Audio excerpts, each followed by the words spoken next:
I'm Christian Yelich of the Milwaukee Brewers. Welcome to the Dick's Sporting Goods Pony League World Series. In 2006, I was where all of you were, playing for Simi Valley, California, and leading off. Some of the best memories I have playing baseball are where you guys are today. I have a lot of great friends and was actually fortunate enough to play with somebody from the Puerto Rico team the year we were there in the big leagues, Alex Claudio. So you never know who you're going to play with down the road. It could be you guys one day, but enjoy the game, best of luck, and have a bunch of fun.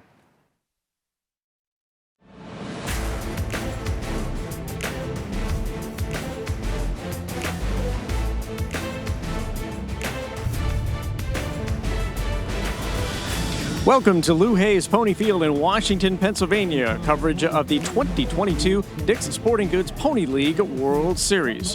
For the introduction of today's lineup, we send it upstairs to public address announcer Bob Gregg.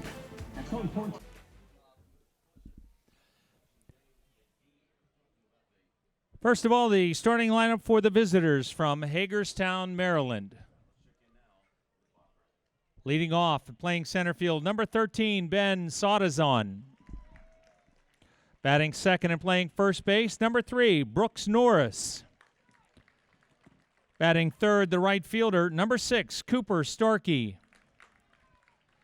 Batting fourth and pitching, number 8, Rylan Swartz.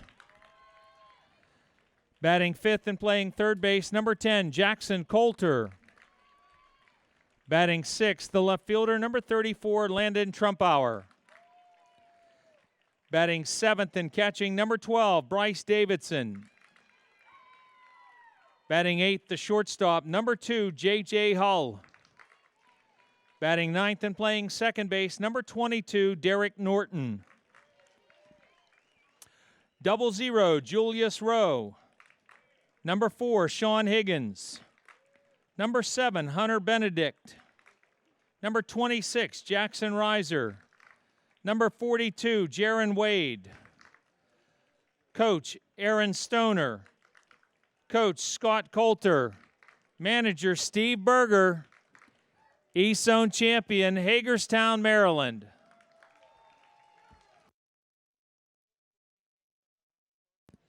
For Johnstown, the host area champion, making their first appearance in this year's World Series. Leading off, the center fielder, number 5, Dante LaRocco. Batting second, the shortstop, number 11, Charlie Manzi. Batting third and pitching, number 18, Brock Bryson. Batting fourth, third baseman, number 29, Eric McAllister. Batting fifth and playing first base, number 50, Bryce Goodman. Batting sixth, catching and wearing number 9, Drew Irons.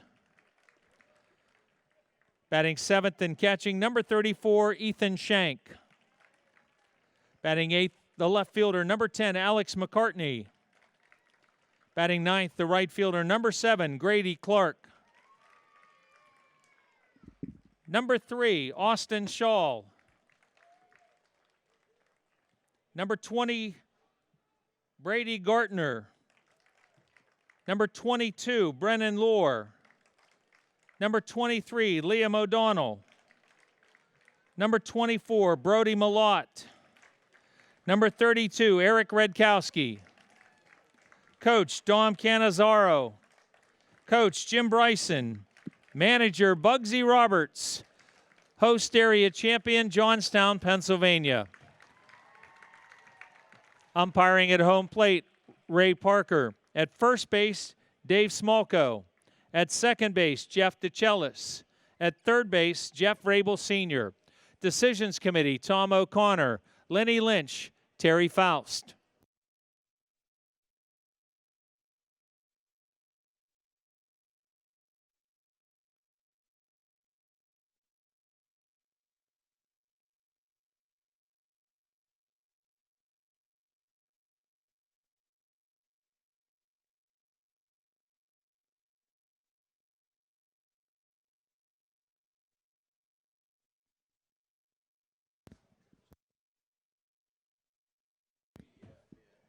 Let's play ball.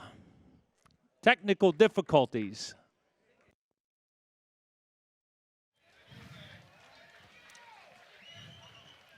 All right. Let's indeed play ball. The Pony League World Series for 2022. A year ago, there were only 8 teams that participated, and Brownsville, Texas won the championship. So we're in the low 70s here today, and mostly clear, and hoping that we'll be able to march through all 6 days of this championship without any rain delays. The dimensions here, the ballpark at Lou Hayes Pony Field, 250 down the lines, 285 to the power alleys, 305 feet to straightaway center field. Remember, it is 80 feet between the bases for these 13 and 14-year-olds, and it is 54 feet from the rubber to home plate, not your traditional 60 feet 6 inches. It is determined before the tournament. There are coin flips to map out all the way along from day 1 to the championship as to where the home team will be slotted in the brackets, or in the bracket rather, singular, and that has been determined so that for this ball game, Johnstown is the home team occupying the home team dugout, and Hagerstown the visitors' side of the field. There are so many great things about this quaint ballpark, including the fact that the dugouts are below the press box. So we've had Hagerstown and Chinese Taipei win with 6-run totals, and ready to move on with Hagerstown and Johnstown, all marching to the championship game on Wednesday night. There may be, just possibly could be, some, if necessary, games that would be played earlier on Wednesday.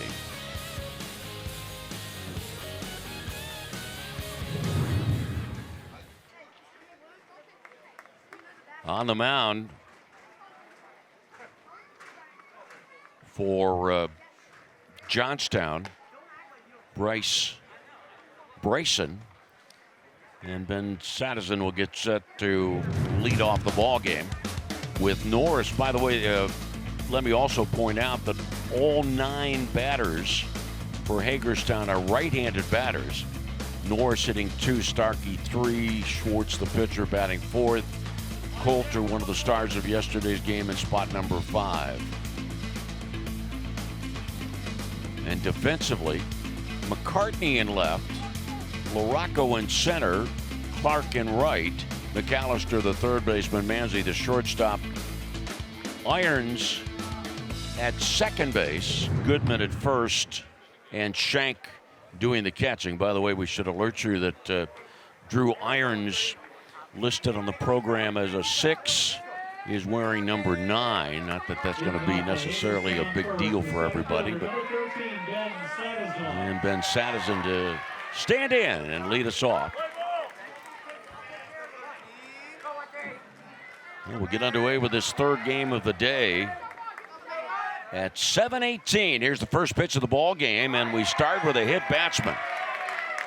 Sadison didn't have very much time to get settled in, and then plunked by the opening pitch. Steve Berger, the manager of Hagerstown.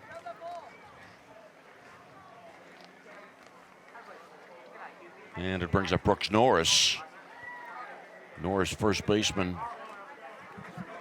1 for 2 in the first game of the tournament.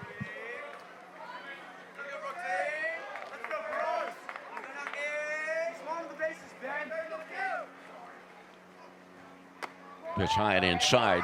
The right-hander Bryson, tall, stocky right-hander.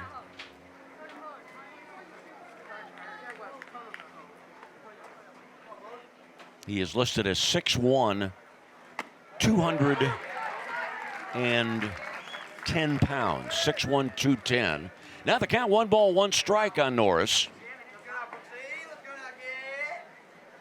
Runner at first, Sadison. Bryson set, the pitch, runner going, a called strike, throw to second base. Safe at second. A throw from catcher Shank that was on target, but didn't have enough juice to beat the runner. Runner at second base in the count, 1-2. A bit a higher throw on the arc to second base. And the count 1-2.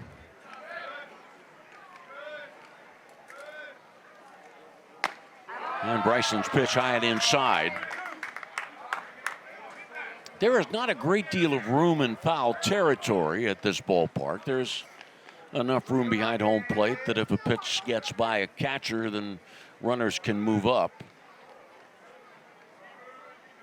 2-2 pitch is low.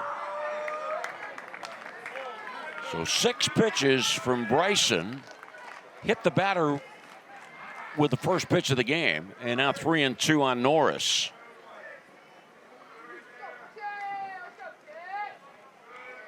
Payoff pitch. Bouncer up over the mound and into center field.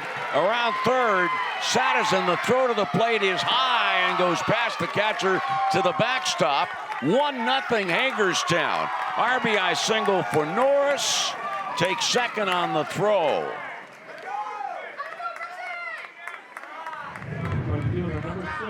Shot right back over the hill, just right at second base. And I'm not sure. Now, there was no way that Norris was going to be denied an extra 80 feet, ideally, in that situation. The center fielder wants to be paying attention to, if I don't have much of a chance on the runner at the plate, let me hit the cutoff man, keep the double play in order. But that didn't happen. Cooper Starkey now the batter. Starkey, right fielder. 1-ball pitch. He is low and outside, 2-0. And the umpire reminding the hitter, stay in the batter's box. You are not allowed. You need to keep at least 1 foot in the batter's box. And Bryson's 1-ball pitch. Swing and a miss, 1-1. Steve Berger coaches at third. Scott Coulter at first. Aaron Stoner also on the staff. And Bryson, long look, now second look to second base. 1-1 pitch, and it's a ball. We are used to referring to umpires as blue because most times umpires wear blue, but we've seen now twice in the first 5 days, this umpiring crew from Ohio wearing gray. Swing and a miss, 2-2, and it's an umpiring crew that comes exclusively from Ohio with Jeff Rabel, the senior. Good fastball thrown there by Bryson to run it 2-2. Ray Parker, Jeff DeChellis, and Dave Smoko. And Bryson's 2-2 pitch. Swing and a miss. Another good fastball. Not only with some oomph to it, but also in terms of its location. Watch it up and in. Pitcher number 8, Ryan Schwartz. And now Ryan Schwartz. And I guess I should point out quickly here, my partner on television earlier in the day, Ernie Galuski, who has a frivolous streak to his personality from time to time. Pit down low, ball 1. He decided after seeing Hayden Stack of Washington County make a great diving catch in right field, and having seen Hayden's flowing tresses, he decided to name him the best player, or the player with the best hairdo. But he hadn't seen Raylan Schwartz. Ground ball by Schwartz to short. Manzi over to first base, 2 outs, and Norris did the right thing base running wise. He knew he could get to third, and the ball would be hit on the ground behind him. Runner at third, 2 outs, 1-0 Hagerstown leads. And Jackson Coulter steps in. Well, I think we could say Rylan Schwartz is a candidate for best flow or hair for this game anyway. We haven't seen everyone yet, but he's certainly a candidate. Here is the pitch to Coulter and a called strike. Jackson Coulter picked up the win over Bay County, Michigan last night. Pitched 4 2/3 innings, struck out 11, allowed only 3 hits and 2 runs. And the 1-strike pitch to Jackson Coulter. Popped. Right field, shallow right. And right fielder Clark makes the catch. Hagerstown in the top of the first, 1 run on 1 hit, 1 left on base. Hagerstown 1, and Johnstown coming to bat.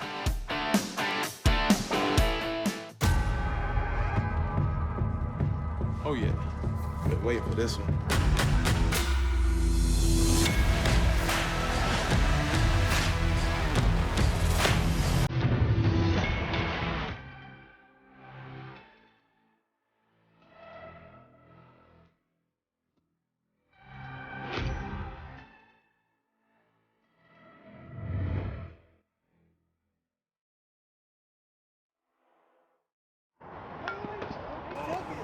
Sean likes to help his teams on the field, but elbow and shoulder pain kept him on the sidelines.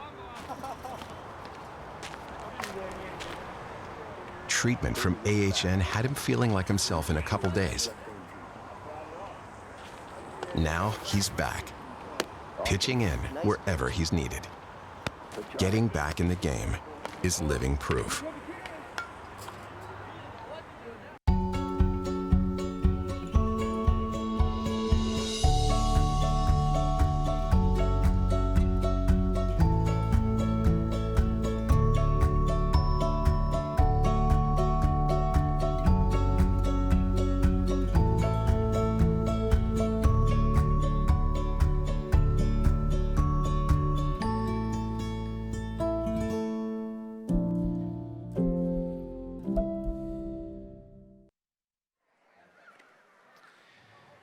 So Ryland Schwartz is on the mound for Hagerstown and takes the mound with a 1-0 lead to face the Johnstown batting order of LaRocco, Manzi, Bryson, McAllister, Goodman, Irons, Shank, McCartney, and Clark.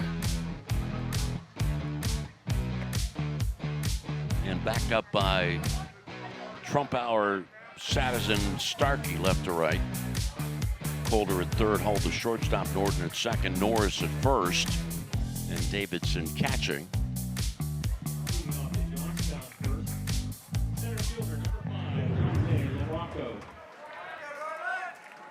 And Bugsy Roberts, the Johnstown manager. Bugsy owns his own landscaping company. In the first pitch of the bottom of the first inning. Center cut, called strike. Johnstown last year at the Pony League World Series was 2-2. Check swing. And it is a 1-ball, 1-strike count.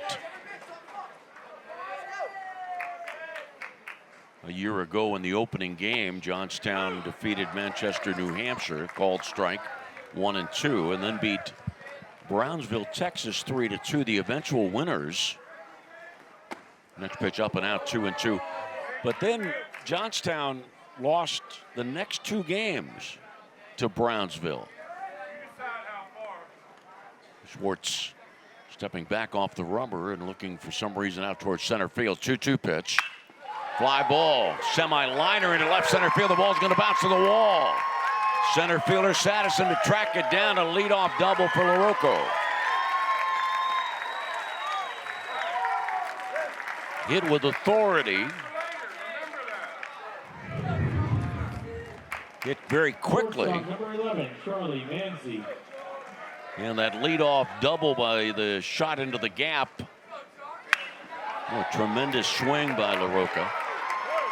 LaRocco now has Manzi trying to move him along. Pitch low and outside, ball 1. Charlie Manzi, shortstop.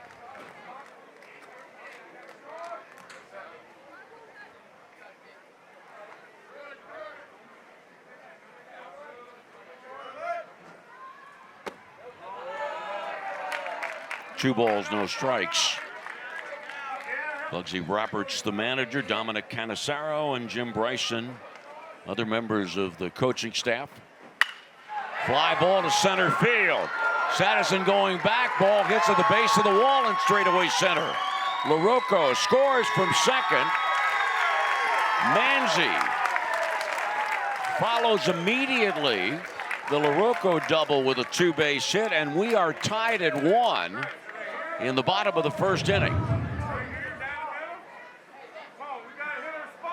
Pitcher number 18, Brock Bryson. Now some early fastballs to hit, and Johnstown has jumped on them for back-to-back doubles and quickly tying things up. And that'll bring up Brock Bryson. Pitch low and outside, ball 1.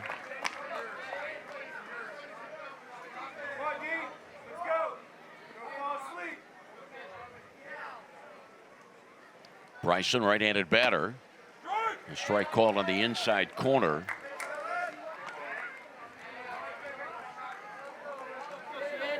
Brock Bryson, and I mentioned the fact that he is 6'1", 210. Pitch is outside. His nickname is 18-wheeler. And he is leading the convoy in this game for Johnstown tonight as he has gone to the hill. Gave up a run in his first outing, his first inning. And he called strike 2 and 2. Brock Bryson finished third in the home run derby. He hit 7 home runs in the first round of the derby. Called strike 3 on the inside corner. And Bryson, the bottom of the first out. Eric McAllister. And breaking ball that evidently was started inside and caught the inside part of the plate. Now Eric McAllister. LaRocco doubled. Scored on the Manzi double, tying the game 1-1 in the bottom of the first inning, and ball 1 on Eric McAllister.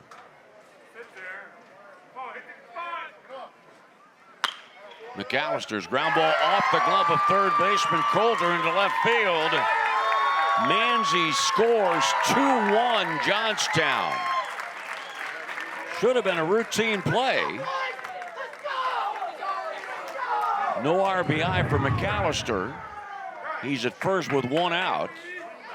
First baseman number 50, Bryce Goodman. Yeah, McAllister just doesn't reach the glove out far enough to his left, and the ball trickles off the edge of it into shallow left field. Or excuse me, Coulter rather, off the edge of his glove and into shallow left. Pitch up and in to Goodman, and the ball goes back to the screen on a wild pitch. McAllister to second base. And with that, Steve Berger has decided, I'm going to go out and talk to my troops. That pitch almost clipped the bill of the cap of hitter Goodman. Folks, hope you have a chance to join us for the Pony League World Series. We've got a lot more activity for you. And remember, there are 3 games coming up tomorrow, starting with the noon game between Palmview, Texas and Washington County. 2:30 game Bay County, Michigan against Guaynabo, Puerto Rico. And then at 5 o'clock, San Jose, California against London. The Bay County, Guaynabo, and San Jose, London games are elimination games. Tickets are available at the gate for just $6. $4 for youth. For more information, go to plws.org. And ball 1. Steve Berger, correctional officer for 28 years, then a union rep.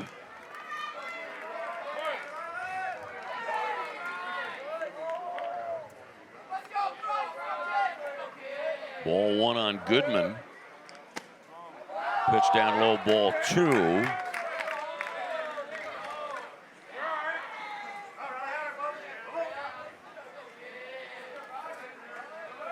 And Schwartz delivers, swing and a miss on a fastball that was clearly up out of the strike zone.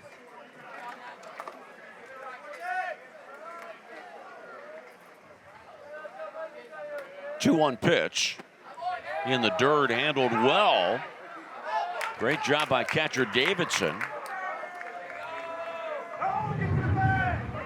Picked it particularly well on the backhand and just got the ball in the web of his glove. 3-1 pitch. Ground ball to short, going to third is McAllister. And the throw to first base from Hall to Norris, 2 outs. Johnstown leads 2-1. And it brings up number 6 hitter Drew Irons.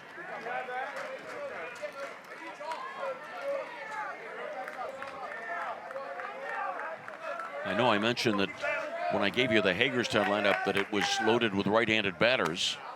That is also the case for Johnstown. As a matter of fact, on these 2 rosters, exclusively right-handed batters.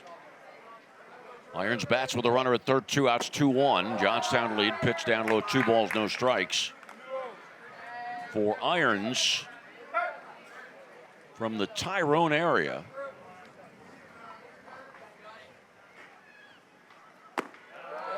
And it is ball 3.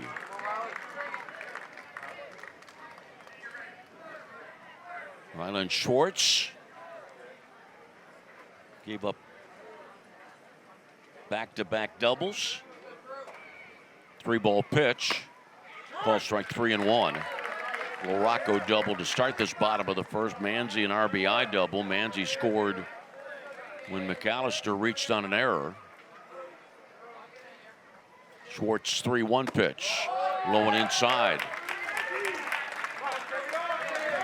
And keep in mind that we'll be keeping tabs on pitch count. This ball 4 to Irons, the 26th pitch thrown by Schwartz.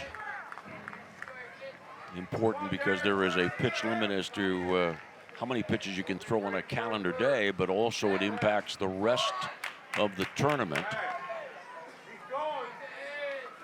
You know, for example, already with Schwartz throwing 26 pitches, he would not be available to pitch tomorrow. Runner going, a called strike and no throw from Davidson. Irons to second, runners at second and third. 2 outs. Good jump there, and catcher Davidson decided to just hold on to the ball. 0-1 pitch. Breaking ball floats outside. Ethan Shank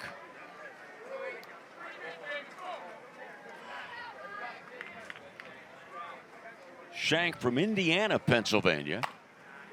And a foul ball back out of play. 1 ball, 2 strikes. Foul here at the World Series.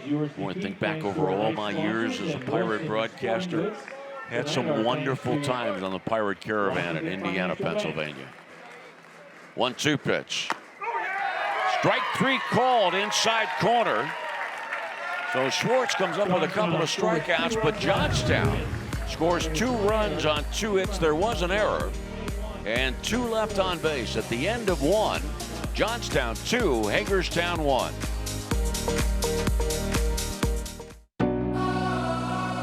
Jumpstart the season with a bit of fresh air. Whether you like to walk, run, hike, bike, or boat, you'll find that Washington County is connected by trails. Plan a day on one of the nation's outstanding rail trails with a trip on the Montour, Panhandle, or National Pike Trail. Grab a paddle and navigate the scenic Mon River and surrounding small-town charm. We'll see you at the trailhead. Plan your trip today at washcotrails.com. Bring together expert faculty. Offer programs in high-demand fields. Add in a few centuries of tradition. You might call it the future of higher education. We're calling it Pennsylvania Western University. We've combined the resources of California, Clarion, and Edinburgh to create a new way to educate, where opportunities are boundless and tomorrow is yours to define. Built on tradition, built for your future. Welcome to Penn West. People who come to cricket stay with cricket. Little did we know that switching to cricket was going to be a major upgrade. The 5G is like fast. Switch for the speed, stay for the savings. Smile, you're on cricket. Even during challenging times, Community Bank has helped small businesses in the area grow and thrive. Every business has different banking needs. Community Bank will help you with your plans. Community Bank, moving your business forward by building a stronger community. And we had the Champions game earlier today. A chance for challenged young people to be center stage bright Saturday morning sunshine, living dreams, putting themselves in a position to create memories that will be everlasting. And all the players were on hand to encourage the Champions Games players. It was our first important event on the calendar today. Ball fouled away as Landon Trumpauer leads off. 2-1, Johnstown leads.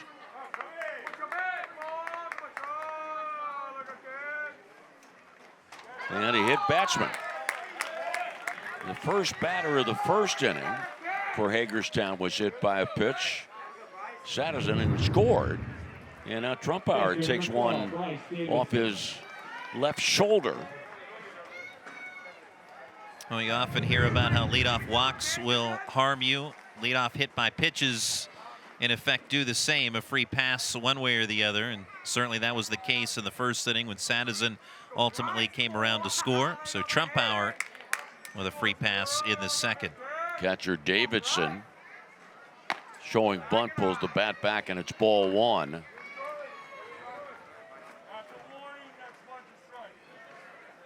Davidson, the Hagerstown catcher, but he's not a young man that, if you looked at him and didn't know he was a catcher, you wouldn't guess that he is. 2 balls, no strikes. Runner at first base. And a count of 2-0. Steve Berger coaches third. Scott Coulter, the coach at first. And a called strike. Just so happens that Scott Coulter is a contractor for the federal government. Aaron Stoner, who's also on the staff, played college baseball at Garrett Junior College. And the 2-1 pitch from Bryson. And it's high, 3 balls and 1 strike.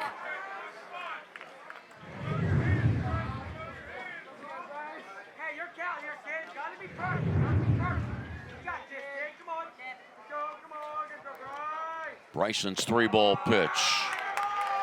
Ball 4. Hit batsman, then walked 2 men on. And now let's see if Steve Berger decides to bunt his number 8 hitter, J.J. Hall, or Hall rather, J.J. Hall from Clear Spring, Maryland. Plays baseball and basketball and soccer.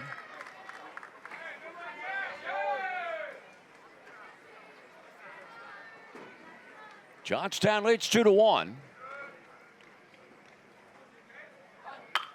Ball bunted into foul territory, strike 1.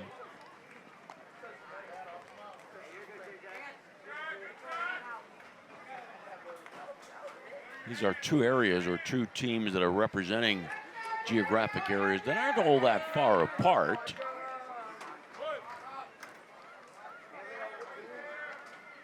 Throw to second base on a pickoff. And the throw was off the mark, and getting back safely is Trumpauer. As shortstop Manzi took the throw.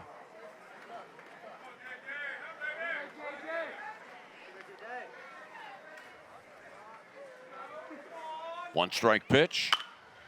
Foul ball off to the right and out of play. Top of the first, Hagerstown jumping out in front 1-0 on the RBI single by Norris. And then a 2-run bottom of the first for Johnstown. Nobody out here in the top of the second. 0-2 pitch.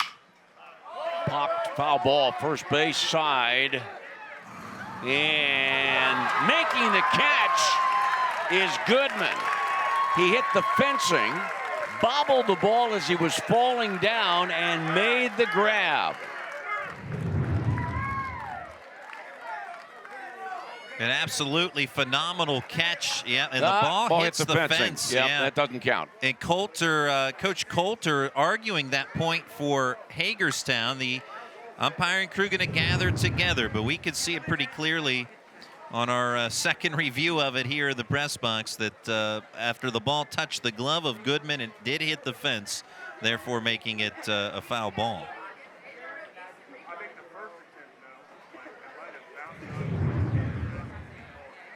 Now, there was no doubt about the fact after the ball hit the glove and then hit the fencing,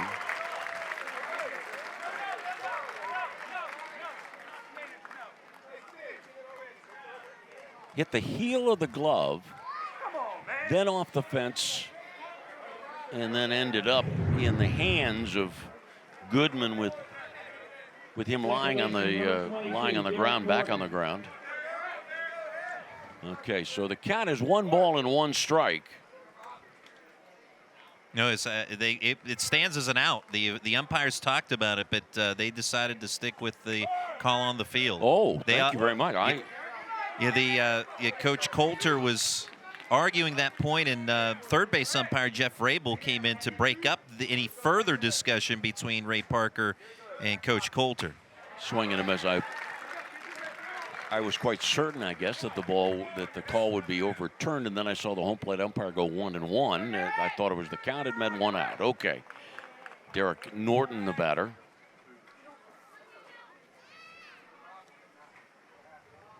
And the 1 strike pitch to the number 9 batter. Outside ball off the catcher's glove back to the screen. And on the wild pitch, Trumpauer moves to third and Davidson to second. It is 2-1. Johnstown leads. Norton batting now after the wild pitch with a couple of ducks on the pond. Young man from Smithburg, Maryland.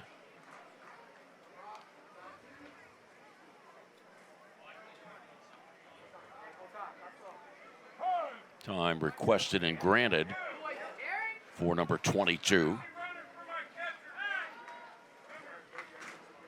The winner of this game will be playing New Taipei City at 5:30 on Monday, and we're going to get after the count went to 1-1. Attention, please. Jaron Wade is the courtesy runner for Davidson at second base. Yeah, it was the catcher, Davidson, that was at second. So, as Lanny indicated, it's the courtesy runner as opposed to a pinch runner. 1-1 pitch, and it's inside.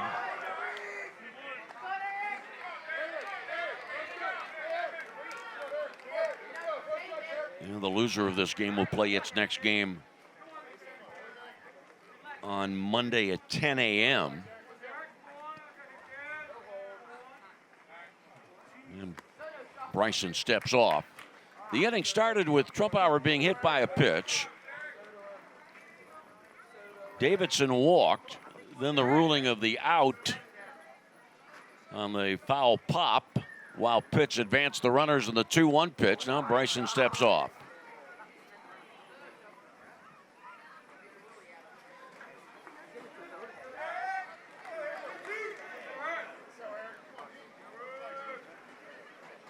Right-hander working from the stretch, and a swing and a miss, 2-2.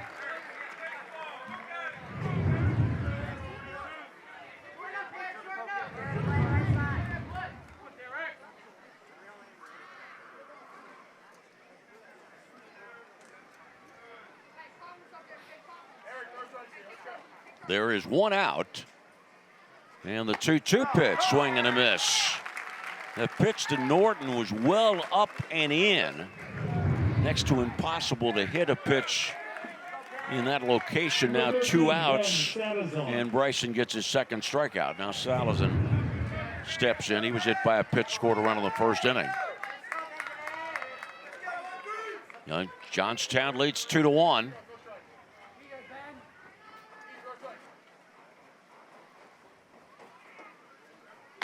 Pitch outside, ball 1. And with that, catcher Shank is going to hand deliver the baseball to his right-hander. We're only in the second inning, and already Bryson has thrown 32 pitches.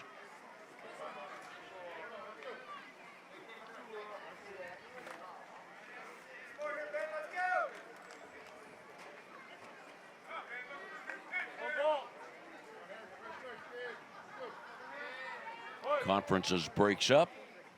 1 ball, no strikes on Satterson, who was 2 for 4 so far in the early going of the Pony League World Series. Throw to third base after that major conference. Evidently, they talk about a pickoff move, and the third baseman broke McAllister to the bag, and getting back safely is Trumpauer.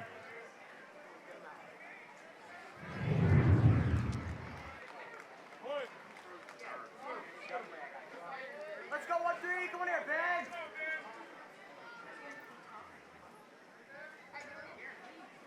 One 1-0 pitch fouled back 1-1.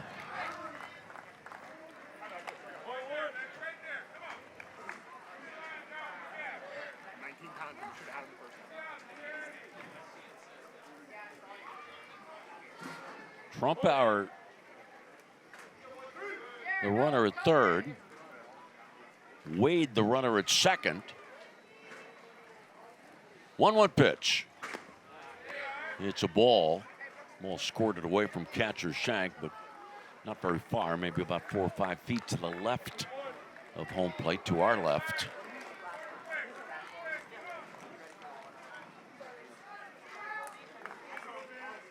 And David's Bryson wants a new baseball.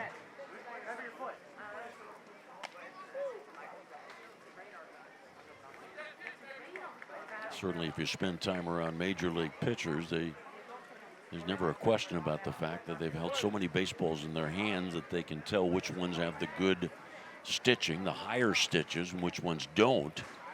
I'm not sure that's the case for a 13 or 14-year-old. And foul ball back out of play, 2 balls, 2 strikes.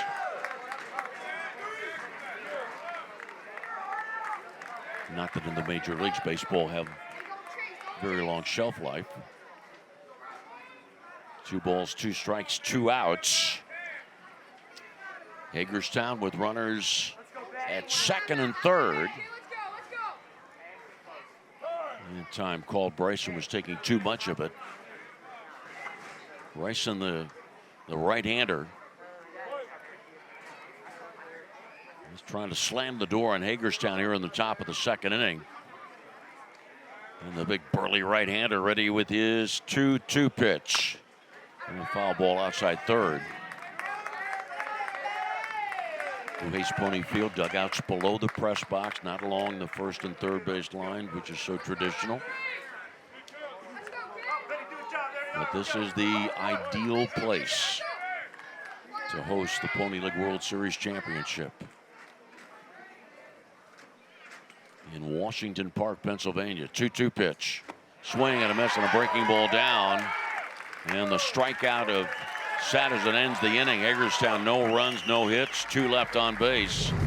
Moving to the bottom of the second inning. Johnstown 2 and Hagerstown 1.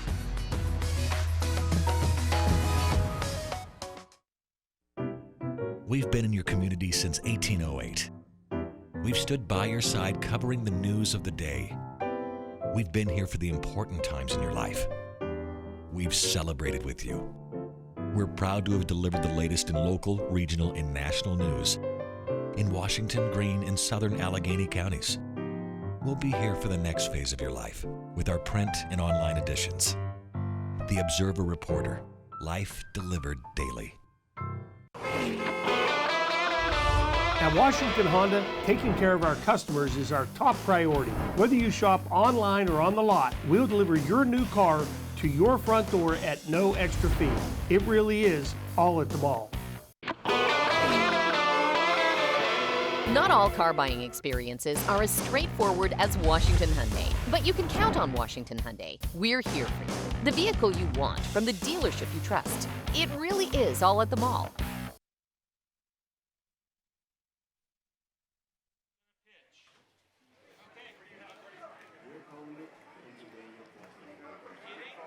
Monterrey, Mexico beating San Jose, California 6-2. Washington County over London 9-3.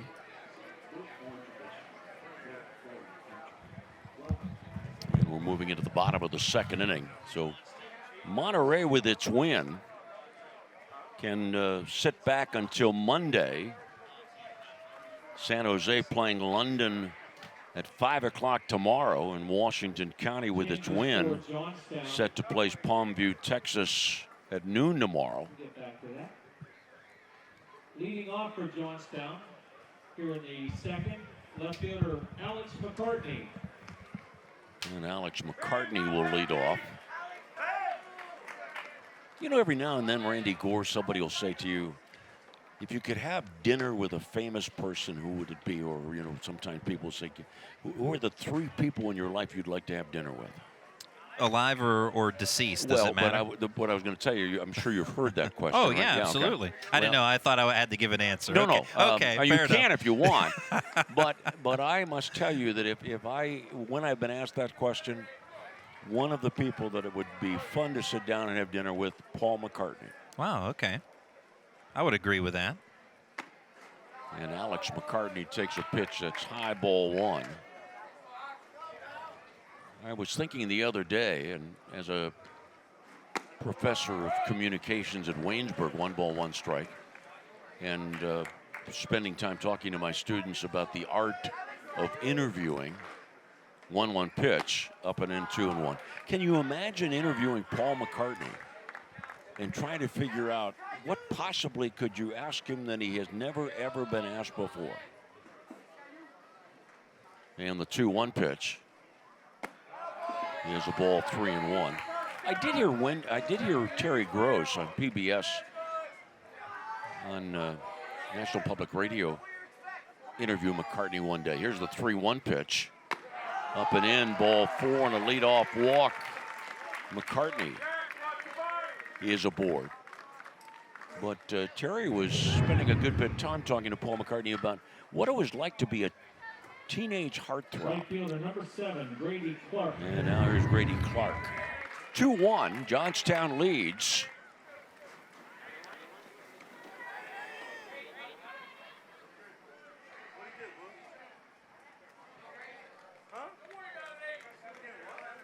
Clark, right-handed batter.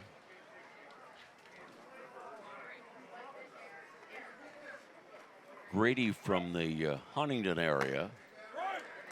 That's a called strike, and that is a totally different place from North Huntington, where Liam O'Donnell comes from.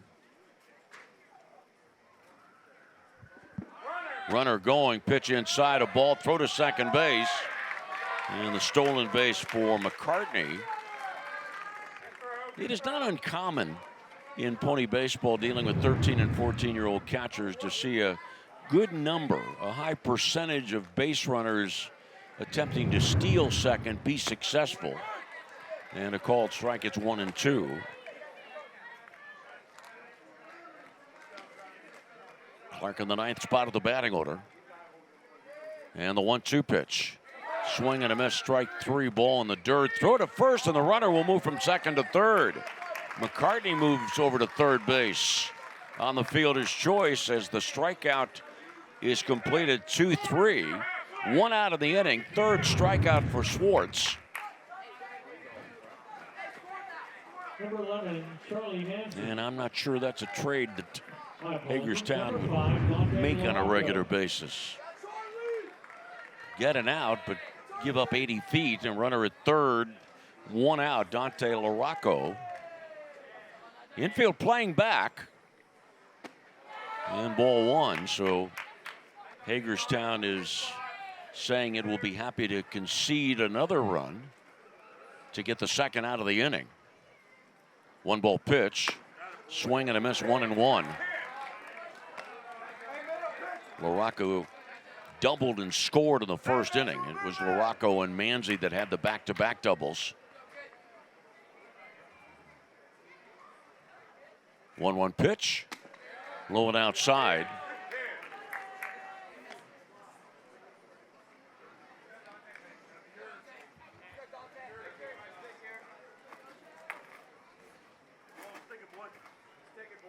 Two 2-1 pitch. Hit in the air, left side of the infield. I mean, high in the air on the left side. Ball hits off the glove of third baseman Coulter. And McCartney scores. Throw to first base or towards second base. Rolls out into right field. And Johnstown leads 3-0. It appeared to be a routine pop-up to third, but Coulter couldn't handle it. He was backpedaling, then he moved towards the line, and the ball hit off his glove, off the heel of his glove, and rolled into foul territory. That allowed McCartney to score, and that permitted also, after the throw of Coulter towards second, another error that puts LaRocco at third base. And it is the third error, well, the second and third errors of the game against Hagerstown. Fly ball to left field from Manzi. Making the catch is Trumpauer.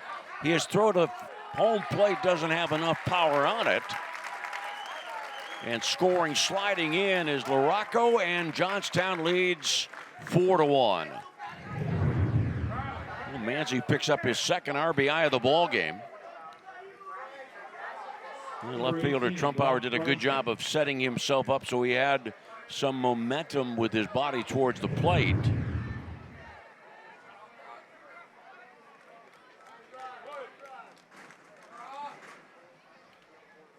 Now the batter is Bryson, and Bryson is hit in the left shoulder, left arm. Not that Brock Bryson would be someone that you would want to make mad. Bryson standing at 6'1", 210 pounds. Now, fortunately, it's just a grazing blow to Bryson, who has hit 2 batters himself on the mound today.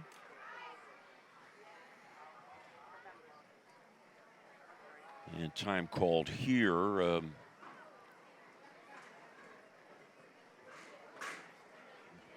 Bugsy Roberts coaches first base. If you already made it, then for you make that substitution to the box. Johnstown. Bugsy, by the way, and I mentioned earlier, he owns a landscaping company. His wife's name is Monique, and they have 2 children, Ashton and Brooklyn. Strike call on the outside corner, strike 1.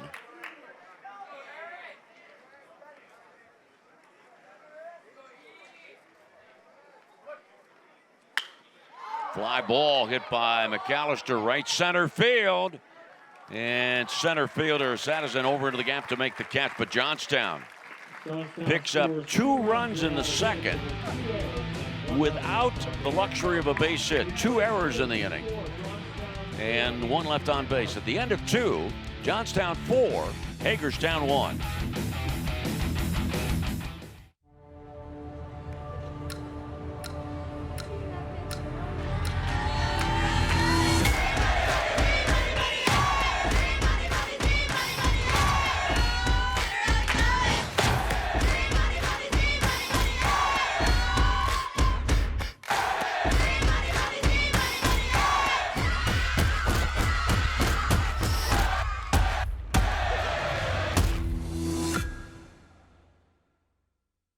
Community Bank helped us in every way there was when we built this new restaurant. This past year has been really hard on the restaurant industry, and we would not be where we are without the support of Community Bank.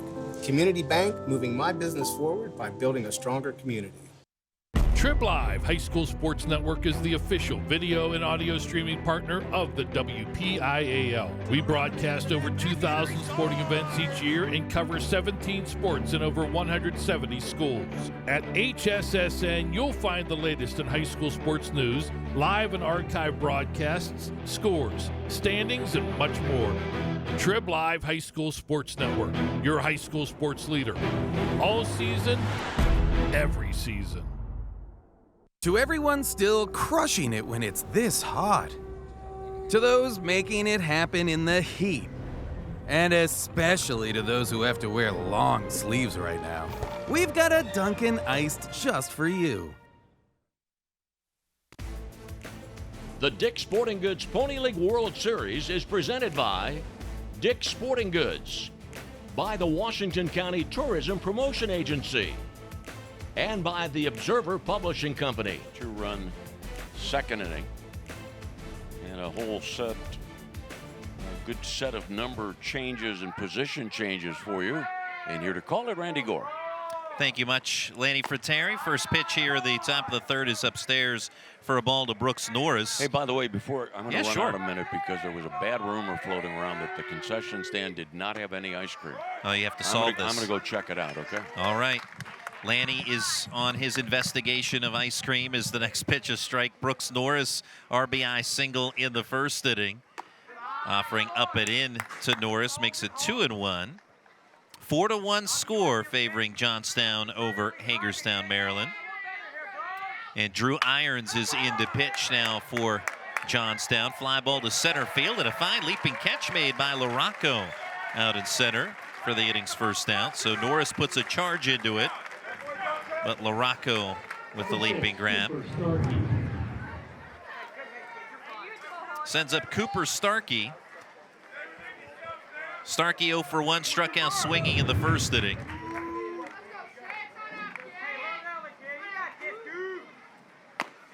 And he looks at a strike.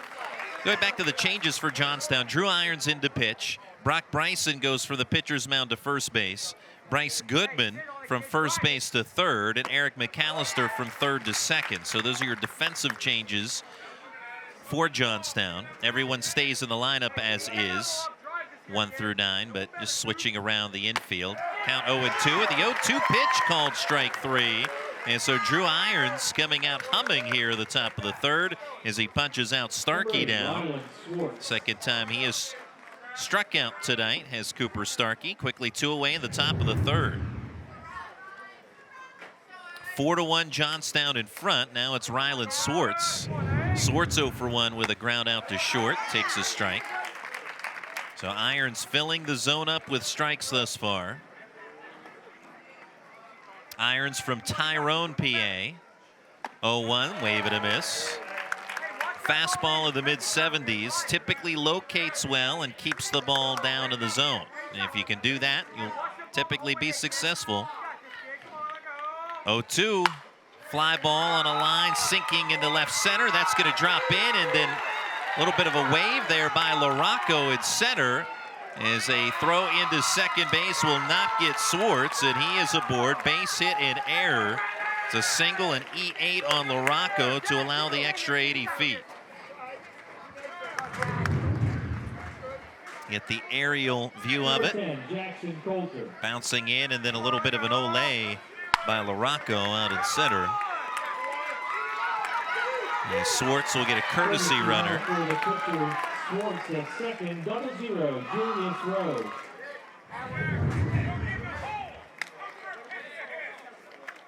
And that is Julius Rowe in as the courtesy. 0-0 in the game. 4-1 Johnstown leading. Swinging a foul ball. That goes off the body hard of catcher Ethan Shank, who will walk that off. Well, game if you didn't get hit by one, right? Right hand.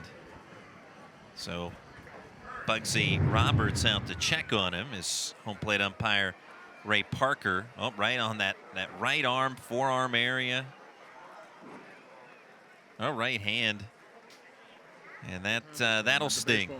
And so he gets a chance to catch a breather thanks to Ray Parker. The often courtesy that a catcher gives, or that he receives, I should say, from the home plate umpire. In this case today, Ray Parker. 4-1 Johnstown. 0-1 pitch looked at for a strike. Good breaking ball from Drew Irons, who continues to fill the zone with strikes. Jackson Coulter 0 for 1, flew out to right in the first inning. The runner at second and 2 away for Hagerstown. Swing and a miss on the 0-2 pitch, and Irons puts away Coulter to end the top of the third. We enter the bottom half. Your score: Johnstown 4, Hagerstown 1.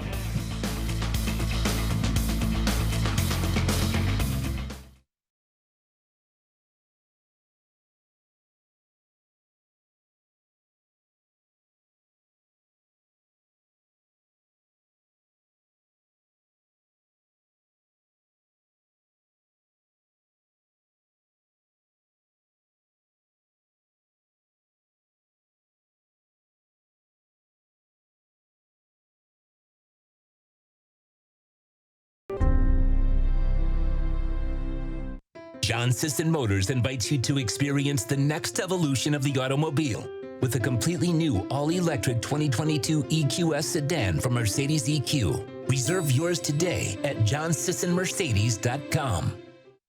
Now is a great time to take home a new Nissan from John Sisson Nissan. We have a great selection of new Nissans to choose from, like a 2022 Nissan Rogue or a 2022 Nissan Altima. At John Sisson Nissan, every customer is a VIP. Discover for yourself today. One more time.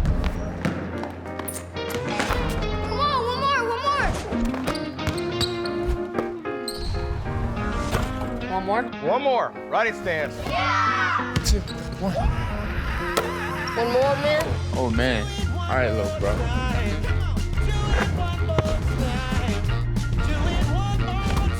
Want more?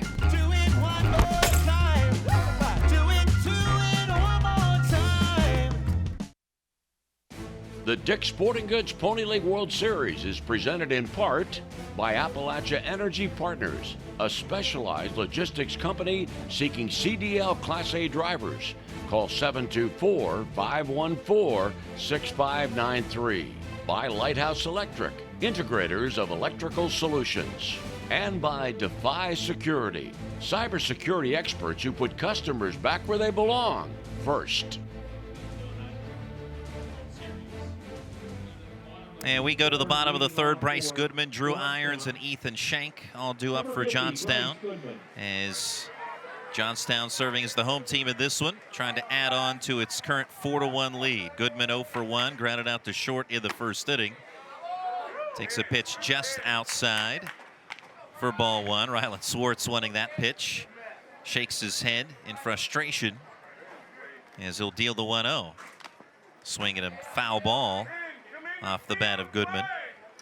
Now, Johnstown last year with a couple of wins in the Pony League World Series tournament. Their best run in the tournament. This their 11th appearance for Johnstown. Swing and a miss, 1 and 2 now on Goodman. Second consecutive season in the tournament for Johnstown. All 11 appearances all time have come since 2005. Here's a roller on the left side of the infield. In and charging to his left. Coulter fields it, throw a little low, but not in time. Safe is the call as Goodman beats it out. Throw picked over there by Norris, but Goodman just able to outrace the throw as it was a slow roller. And Coulter charging on it, but Goodman does indeed beat it out. There was some frustration by Hagerstown visibly on the call, but as we got the second look, safe is indeed the accurate ruling by Dave Smolko. Steve Berger comes out to question it, and the answer from Dave Smolko is that he beat it.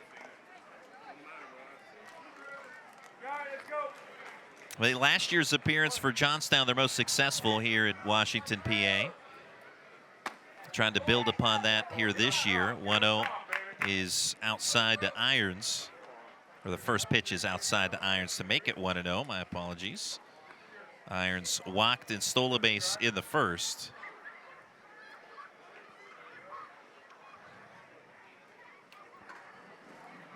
Runner goes on the 1-0. Pitches low for a ball. Throw into second with some arc to it. Not in time at second base. Goodman with the stolen bag.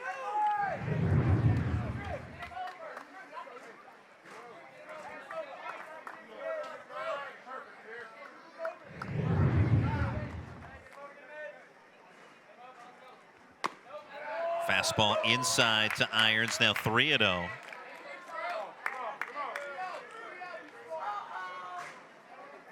Johnstown winning the host area tournament held in Mount Lebanon, PA. Won 4 straight games to capture the title. Strike one on the curve to Irons. Winning by combined scores of 58-13 to qualify for the Pony League World Series. 3-1 is low and away to Irons for ball 4. So he has walked for the second time today. Brings up Ethan Schenk.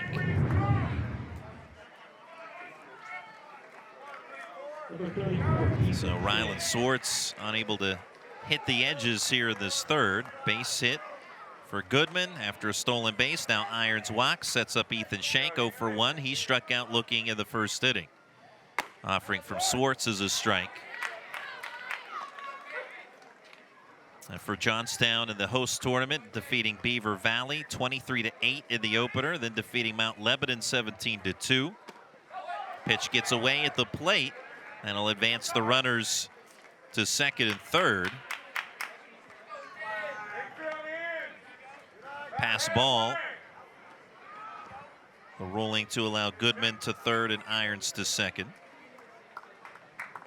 And then in the host tournament semifinals, another win over Beaver Valley, 12-1 for Youngstown, and then a far more competitive game against rival Youngstown, Ohio, a 6-2 win in the zone championship. Line drive into right field for a base hit off the bat of Shank. One comes in to score, throw home is going to be offline. A 2-run single for Ethan Shank to right, and Johnstown expands the lead to 6-1.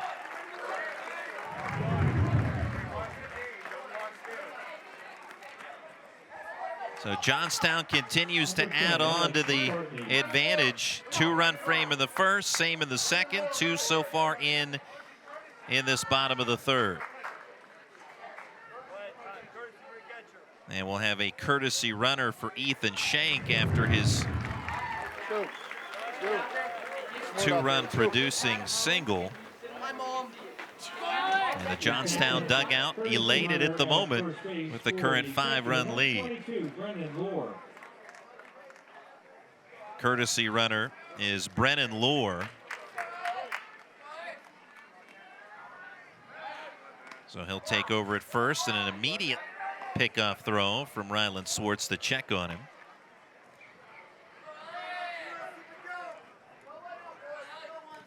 Alex McCartney at the plate, pitch out as the throw into second is not in time. Stolen base for Brennan Lohr. Even with the pitch out, he swipes second as Lohr.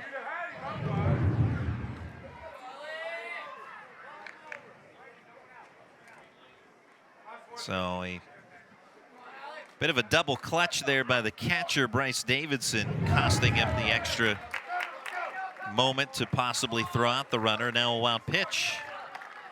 It's been a rough inning here for Hagerstown, Maryland. Still nobody out of the bottom of the third with a 6-1 advantage for Johnstown.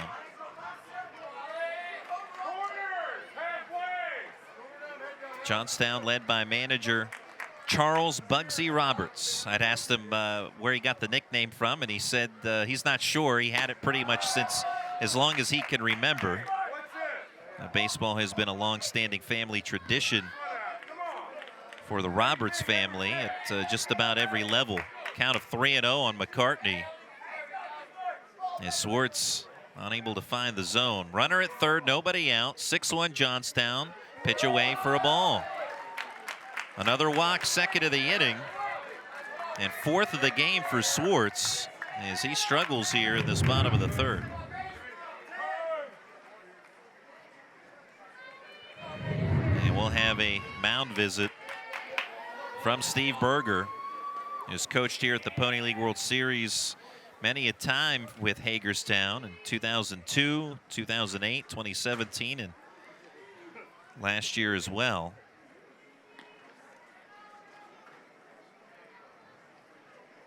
Or back in 2019, not last year, but in 2019, I should say, as Coach Berger talking things over with Ryland Swartz. Again, he has walked 4, 2 in this inning.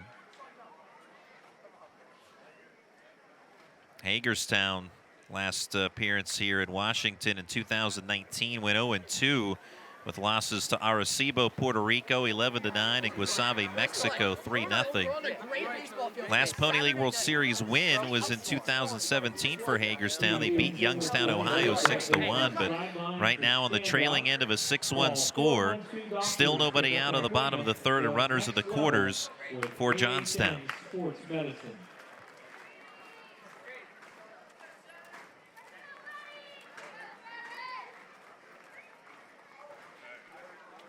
Hagerstown, the East Zone champions, winning that tournament in North Carolina.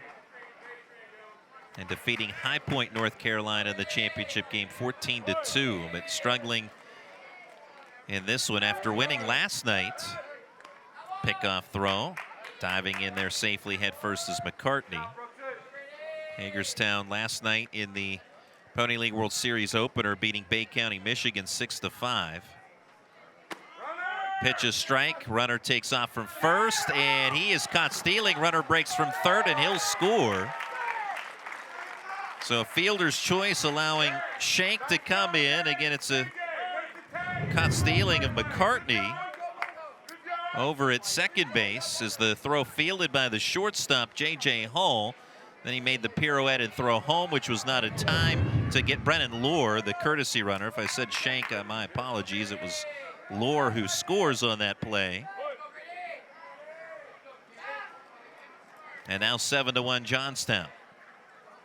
Grady Clark.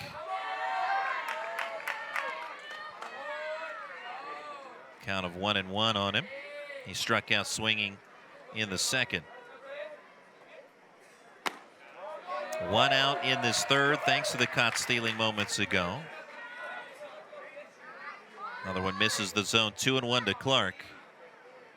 Clark out of Huntington County skies the 2-1 pitch high to left center field, shallow left center. It's the shortstop Hall who makes the catch. 2 away.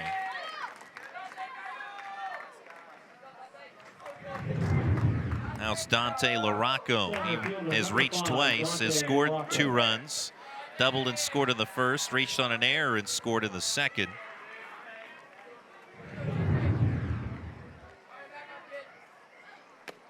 Pitch low and in to the right-handed hitting LaRocco.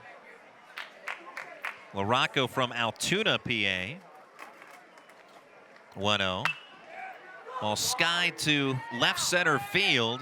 Sadazin, the center fielder, ranges to his right to make the catch, and the inning is over. But Johnstown tacks on 3 more runs on 2 hits, 2 walks, and nobody left on. After 3 innings, Johnstown, Pennsylvania 7, Hagerstown, Maryland 1.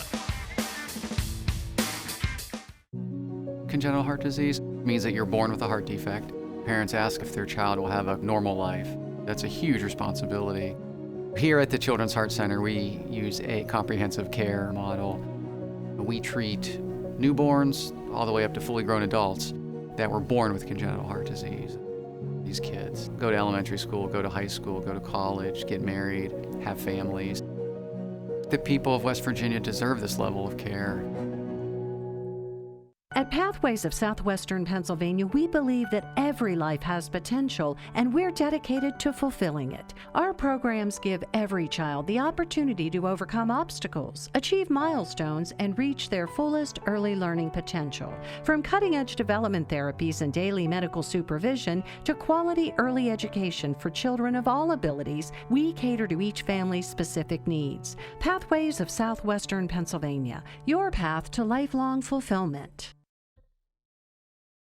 There's a place, far from the city, yet just down the road, where likes and shares mean more. It's in every bite, each performance, and every night, where the miles we ride together become the memories we share forever. We dream because they fought for it. We give because they worked for it. The American spirit lives here.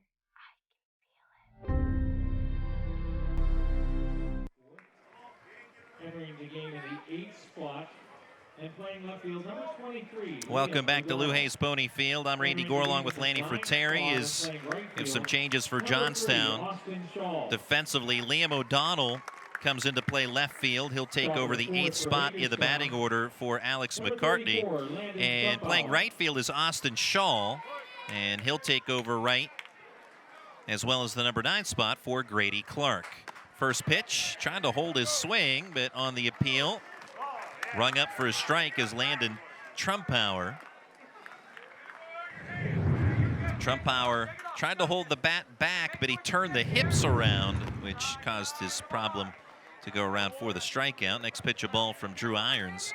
Johnstown, Pennsylvania with the lead 7-1 over Hagerstown, Maryland. We're in the top of the 4th. Fly ball hit high to center Backpedaling a couple of steps is Dante LaRocco to make the catch for Johnstown. One away in the top of the fourth. So Landon Trumpauer is the inning's first out. Brings up Bryce Davidson, who walked in the second inning.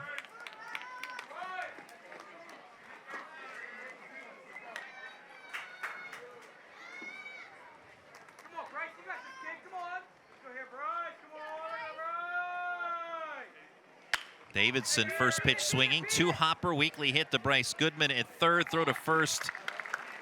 A little bit of a lob toss, but it does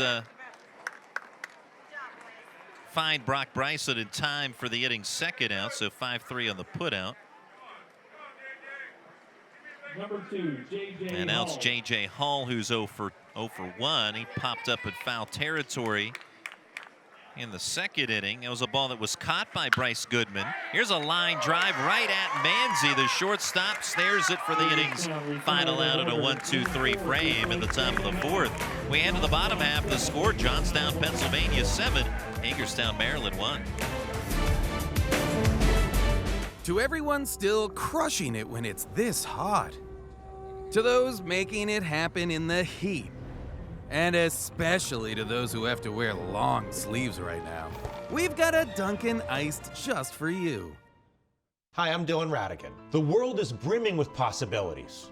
And that keeps me busy. My latest invention may be able to feed and sustain communities around the world. My team and I are always on the go, meeting new people and seeing new places. I produce films that I really care about. It's an honor to speak to audiences around the world. When people come together, meaningful work gets done.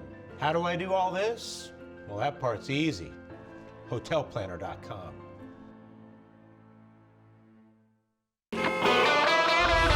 Taking care of our customers is our #1 priority at South Hills Toyota. Whether you come into our showroom to shop or buy through our express store online, the vehicle you want from the dealership you trust, it really is all at the mall.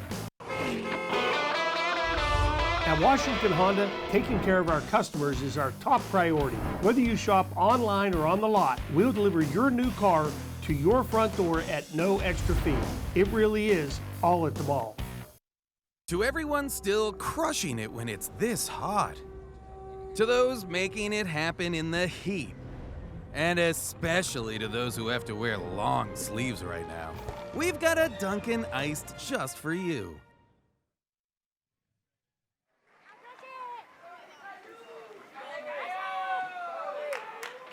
Seven to 1, Johnstown, Pennsylvania leading Hagerstown, Maryland. Bryce Davidson, Hagerstown's starting catcher in his group, trailing at the moment by 6, working with Ryland Swartz, the Hagerstown battery. Derek Norton Charlie Manzi will lead off for Johnstown at this bottom of the fourth. Manzi snared the line drive for the final out a half inning ago off the bat of J.J. Hall to end the visitors' half of the fourth. Now in the home half, strike to Charlie Manzi. He's driven in a couple of runs today. RBI double in the first, scored a run as well in that frame, and a sac fly RBI in the second. So 1 for 1 overall, takes Sloan away. 1 ball, 1 strike. You can't see him, Brian. 7 to 1 Johnstown. 1-1. Popped up into shallow center field. And Sadazin comes in to make a running catch. 1 away.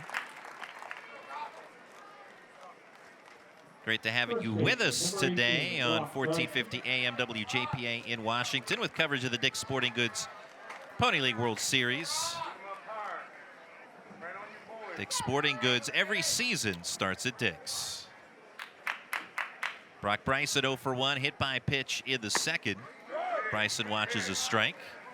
Also great to have the fans listening in locally in Washington as well. Our good friend Tom Hopkins and his pal Henry. 0-1 low and away. 1 ball, 1 strike. And Brock Bryson, he is the son of assistant coach Jim Bryson, who also played baseball in his day at Portage Area High School. He was the starting pitcher in this one. Today was Brock Bryson. Here's a ground ball to second, to his right, fielded by Norton. Sets his feet. Throw to first in time. Quickly 2 up, 2 down here for Ryland Swartz. Trying for his first 1-2-3 inning of the day. 4-3 on that put out of Bryson sends up Eric McAllister, who's 0 for 2. Reached on an error in the first. Johnstown 2 runs in the first and second innings respectively. 3 runs in the third. Ball 1 outside on the breaking ball to Eric McAllister. Ground ball pulled foul on the third base side. Charles Bugsy Roberts, the manager for Johnstown, mentioned he comes from a baseball family. His brother Rick is the pitching coach at Pitt Johnstown. Was drafted in the 10th round by Detroit in 1997 out of Forest Hills High School. 1-1. Pulled high to left center field off the bat of McAllister. Running effort and a running catch made by Sadison with 1 foot on the warning track. Makes the grab to end the inning. And a 1-2-3 inning for Ryland Swartz. Score after 4, Johnstown 7, Hagerstown, Maryland 1.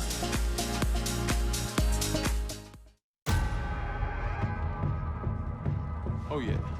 Good wait for this one.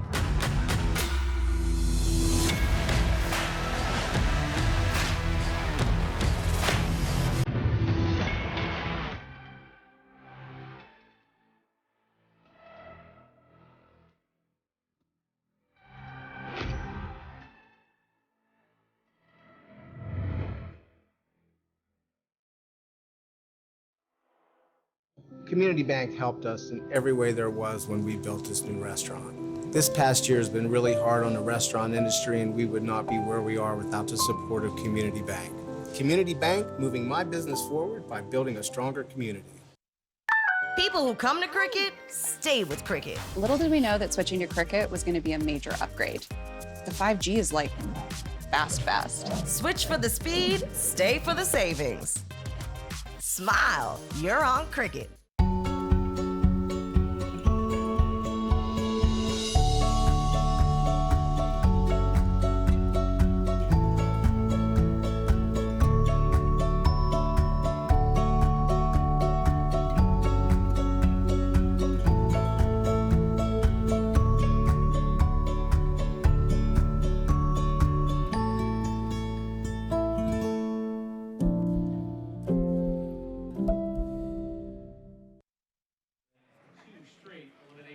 Hagerstown, Maryland scored the first run of the game at the top of the first on an RBI single by Brooks Norris. But since then, Johnstown taking the lead at the bottom of the first with 2 runs and expanding upon it. Right now a 7-1 advantage as we start the top of the 5th. Derek Norton will start us off for Hagerstown. He's 0 for 1. Struck out swinging in the second inning. Also due up Ben Sadison and Brooks Norris. Sadison made a nice catch to end the last half inning out in deep left center field. Foul ball off the bat of Norton for a strike. You know, I've been sitting back a little bit, Randy, because I'm trying to figure out the details about this ice cream issue. It's unsettling from what I understand. Oh, my gosh. Norton on the 0-1. Curveball is high. But that does not take away at all from the impressive display of items that one can enjoy while here at the Pony League World Series. 1-1 chopper toward third. Nice leaping play by Goodman to field it, and then throws on to first to get the out of Norton. 5-3. Bit of a snow cone, not to bring up ice cream, Lanny, but a bit of a snow cone play there by Goodman. Very good, Randy. That was really good. Center fielder, number 13, It was a Kona ice cone, yeah. Yeah, we do have that here, right? Is that one of the places you visited, the Kona Ice truck? No, I had my heart set on like a Nutty Buddy or an ice cream sandwich. Pitch low to Sadison, ball 1. 7-1 Johnstown in the top of the 5th. Check swing, but the ball meets bat of Sadison for a foul ball strike. And I know what you're thinking, Randy. How is it possible that Lanny Fratteri at age 74 eats so much ice cream and he's only 6'1", 175 pounds? You're probably wondering about that. 1-1 fouled back. I was wondering exactly that.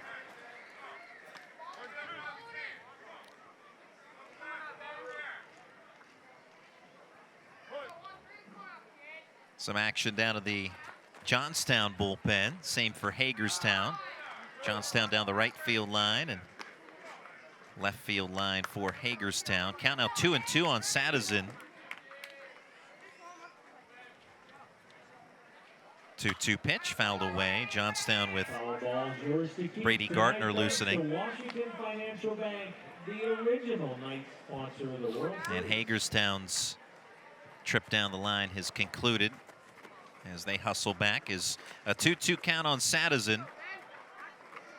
0 for 1 hit by pitch and scored Hagerstown's only run in the first. Here's a ground ball pulled to third, handled by Goodman, sliding to his right. Throw across the diamond is not accurate. That's going to get away over at first, and then taking off for second is Sadison on an E5. So a two-base error, allowing Sadison to reach and then take off for second as well.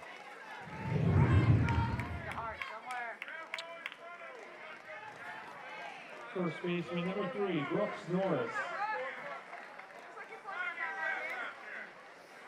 Stretch over at first by Brock Bryson, could not reel it in. And so Sadison gets on and gets the extra base. High fly ball by Norris to shallow center, and a running catch by LaRocco for the inning second out. So going after the first pitch there, Brooks Norris flies out for the second time today to LaRocco, who's now 1 for 3. Cooper Starkey 0 for 2, a strikeout swinging and a strikeout looking on his stat line today. Facing Drew Irons for the second time, his third inning of relief. Curveball inside. He has yielded only 2 base runners, a base hit permitted in the third, and the error here in this fifth. Irons has been very efficient thus far, just 29 pitches thrown. This is the 30th. Swing and a miss.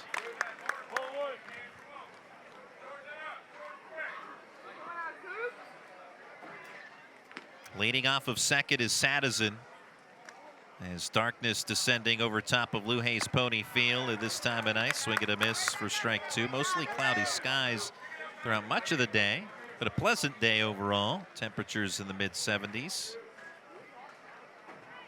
Looking forward to outstanding weather for tomorrow's action. We hope to see you here. 1-2, swing and a miss by Cooper Starkey, as Drew Irons, with his third strikeout in relief, puts away Starkey. He wears the collar with 3 Ks, and that ends the inning. An error, 1 left on, no runs across for Hagerstown. After 4.5, it's Johnstown 7, Hagerstown 1. Jumpstart the season with a bit of fresh air. Whether you like to walk, run, hike, bike, or boat, you'll find that Washington County is connected by trails. Plan a day on one of the nation's outstanding rail trails with a trip on the Montour, Panhandle, or National Pike Trail. Grab a paddle and navigate the scenic Mon River and surrounding small-town charm. We'll see you at the trailhead. Plan your trip today at washcotrails.com. Trib Live High School Sports Network is the official video and audio streaming partner of the WPIAL. We broadcast over 2,000 sporting events each year and cover 17 sports in over 170 schools. At HSSN, you'll find the latest in high school sports news, live and archive broadcasts, scores, standings, and much more. Trib Live High School Sports Network, your high school sports leader. All season, every season. Congenital heart disease means that you're born with a heart defect. Parents ask if their child will have a normal life. That's a huge responsibility. Here at the Children's Heart Center, we use a comprehensive care model. We treat newborns all the way up to fully grown adults that were born with congenital heart disease. These kids go to elementary school, go to high school, go to college, get married, have families. The people of West Virginia deserve this level of care.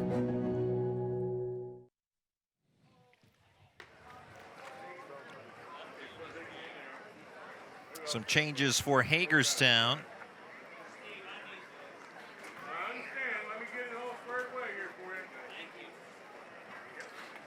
As some of those that we have here, Jackson Reiser into play third base. Over at first is Sean Higgins. At second base, is Hunter Benedict. Out in center field, Julius Rowe. And we have a new left fielder, too.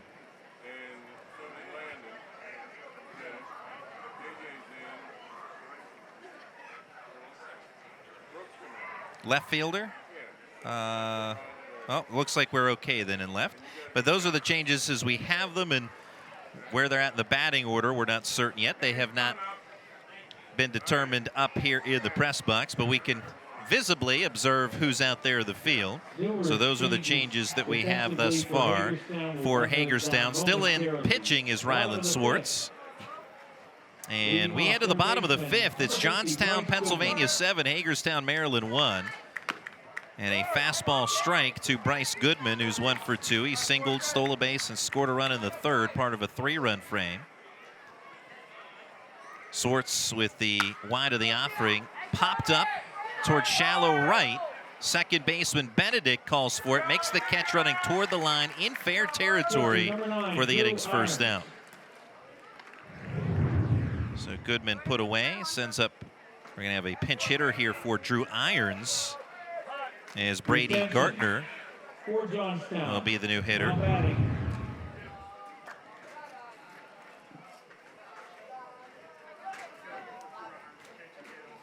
thought they made it. Hey. So Gartner hitting for Irons. Ethan Tank. Bob Gregg handling all these changes, doing yeoman's duty here at the moment. You have both teams' Eric managers. Rakowski is going to go in for Ethan coaches. Shank. I don't know if there's anybody who could do the job that Bob Gregg does. I would agree. He has a man. He's a man that wears many hats. That's for sure. And he's wearing many hats right here at the moment. Public address announcer Brady Gartner now will bat, as he has been officially announced. Favorite player Juan Soto, who was recently traded to the San Diego Padres from the Washington Nationals. Strike 1 to Gartner. 7-1 Johnstown. 1 out, nobody on. Bottom of the fifth.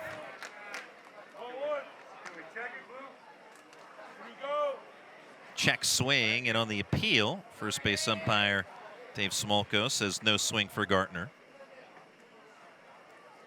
1-1 coming. Fly ball poked to deep right field. Starkey on the run, makes a leaping catch near the warning track for the inning's second out.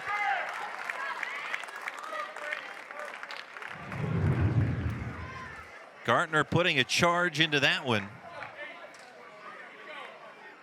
And that leaping catch out in right, made by Ben Sadison, actually, not Starkey. And that was Sadison who moves from center to right field. So credit the right player with that nice running catch, Ben Sadison. And now another pinch hitter. As for Johnstown, it'll be Eric Radkowski.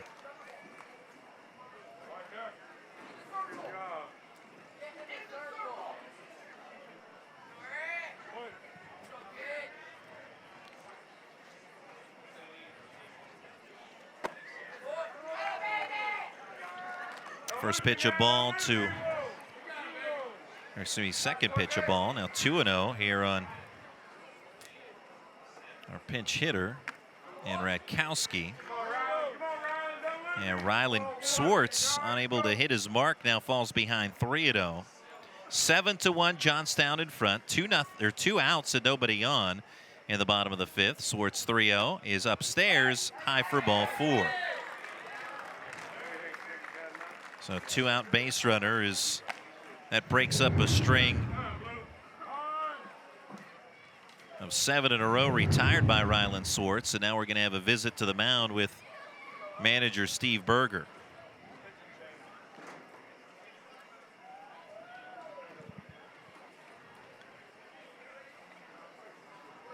This has all the appearance of a pitching change at this point. We've had most of the positions in the field for Hagerstown swapped around, so also will take care of the pitcher as well. So looks like Hunter Benedict, who had just entered to play second base, will now take over on the bump. we'll see where Swartz goes. Looks like he's going to go straight to second base. So Swartz the second. And Benedict to pitch here for Hagerstown, trailing 7-1. So had a chance, did Swartz, for a 1-2-3 inning to try and finish up the fifth, but his 4-pitch walk to Radkowski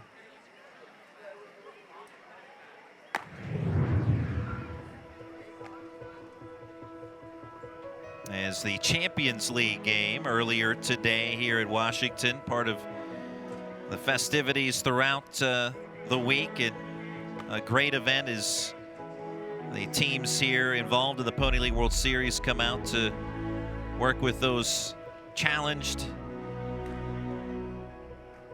And it's their World Series, if you will, when they come out here to Washington in that early morning event. And that gets the day started here on the Saturday at Lou Hayes Pony Field. A beautiful evening at the ballpark. And what has been a great day thus far. Earlier today to get us started, Monterrey, Mexico with a 6-2 win over San Jose, California. Fantastic pitching performance in that one by left-handed starter Miguel Hernandez to earn the win in 4 2/3 innings. Then Washington County claiming a 9-3 victory over London, England. And it was Zach Schrader, the winning pitcher in that one, with 4 shutout innings, 7 strikeouts, gave up only 1 hit. He earned the win. And in this one, it's Johnstown to the nightcap on top 7-1 over Hagerstown, Maryland.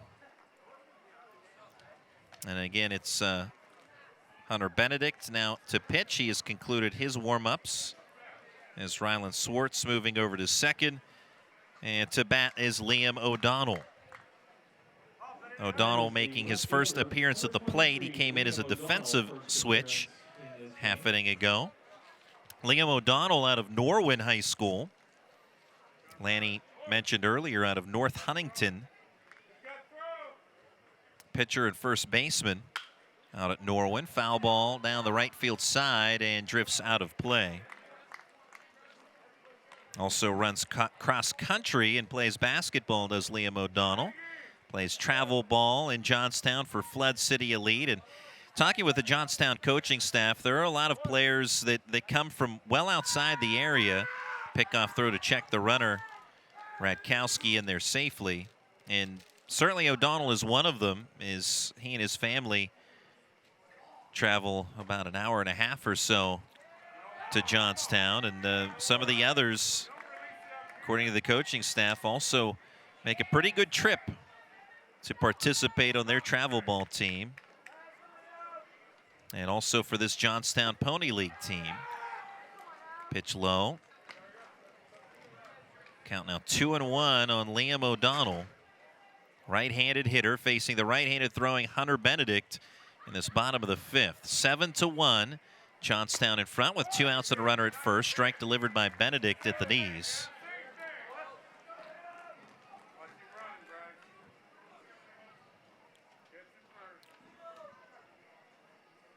From the stretch, Benedict comes with a 2-2.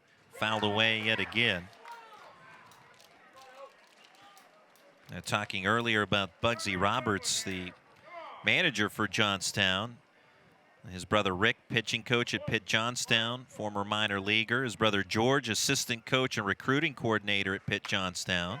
Foul ball out of play. In fact, George Roberts played baseball at Kent State, was the MAC Conference Player of the Year in 2012.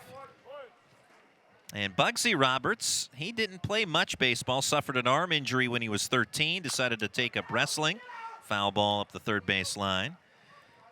And had a very good prep career in wrestling. Finished third in District 6 at 160 pounds at Forest Hills High School. So he's the lone brother out of the three that hasn't taken up baseball or continued with baseball from a playing standpoint. But as a coach, all three have been very involved at various levels. Pickoff throw yet again over at first. 7-1 Johnstown. Bottom of the fifth. Another foul ball off the bat of O'Donnell. That lands in the bleacher seats.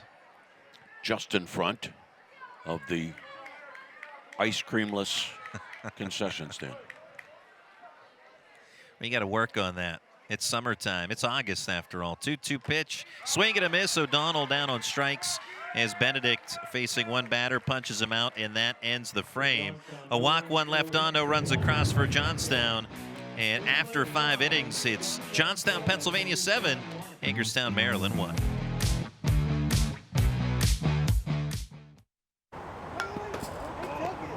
Sean likes to help his teams on the field, but elbow and shoulder pain kept him on the sidelines. Treatment from AHN had him feeling like himself in a couple days. Now he's back, pitching in wherever he's needed. Getting back in the game is living proof. To everyone still crushing it when it's this hot. To those making it happen in the heat. And especially to those who have to wear long sleeves right now. We've got a Dunkin' Iced just for you. Community Bank helped us in every way there was when we built this new restaurant. This past year has been really hard on the restaurant industry, and we would not be where we are without the support of Community Bank.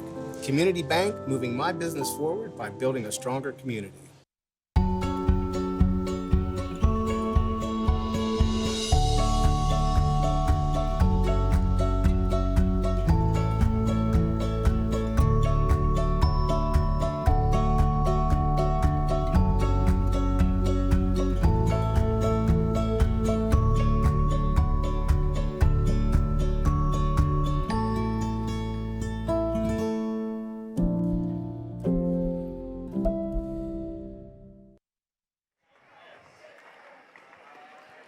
Welcome back to Lou Hayes Pony Field. Johnstown, Pennsylvania with a 7-1 lead over Hagerstown, Maryland. As Johnstown with 2 runs in the first, 2 in the second, and 3 in the third. Hagerstown's lone run coming in the first. So Johnstown carrying that 6-run pad into the top of the 6th. And to take you the rest of the way, here's Lanny Fratteri. All right, Randy Gore, thank you very much. The new pitcher is Brady Gartner. Some other changes for you would be To center, number 3, Austin Shaw. Shaw Moving from third base moving to from right field, to Bryce center Goodman. field. Entering the game in the 1 spot and playing third Goodman, base, who was at number third, 24, goes to Brody right Malott. field. And did I hear that Malott is playing third? Is that right? You did hear correct. So Brody Malott over at third base. So it looks like it's O'Donnell in left, Shaw in center, Goodwin in right.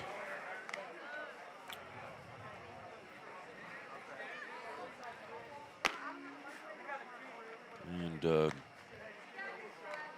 is that Redkowski catching?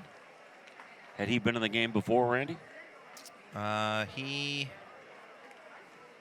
Redkowski just entered the last half inning as a pinch hitter, so he remains in the game to catch. Redkowski had pinch hit for Shank, and remains in the game for Shank. Swartz. Ryland Swartz 1 for 2 in this game, 2 for 5 in the first 2 games for Hagerstown. And the first pitch of the 6th inning, a called strike. 7 runs on 4 hits for Johnstown. And Swartz, who was the starting pitcher for Hagerstown, he went 4 2/3 innings. He gave up only 4 hits, but he was charged with 7 runs, walked 4. And keep in mind that when Johnstown scored 2 runs in the 2nd inning, it was by way of without the luxury of a hit. 1-1 pitch, called strike 1 and 2. Right-hander Gardner really slings it in there. 1-2 pitch. Soft liner into left center field, base hit. Center fielder Shaw fires it back in, leadoff single. So Schwartz is now 3 for 6 in the Pony League World Series of 2022. First at bat in this game. Final call on the 50-50 tickets. Final call on 50-50. 7-1. Johnstown leads. And it brings up right-handed batter Julius Rowe. Rowe swings. Line shot into right center field. Going to third is Schwartz. Center fielder Shaw's throw goes into second base as it should. All right, first and third for Hagerstown. Hagerstown down by 6 in the 6th. But getting these first two men on and runners at the lines. And it brings up Jaron Wade.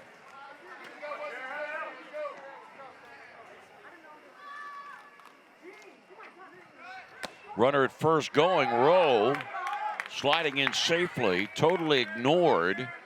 And runners at second and third. For Hagerstown, nobody out. 1-ball pitch. A swing and a miss as Wade just waved at the pitch.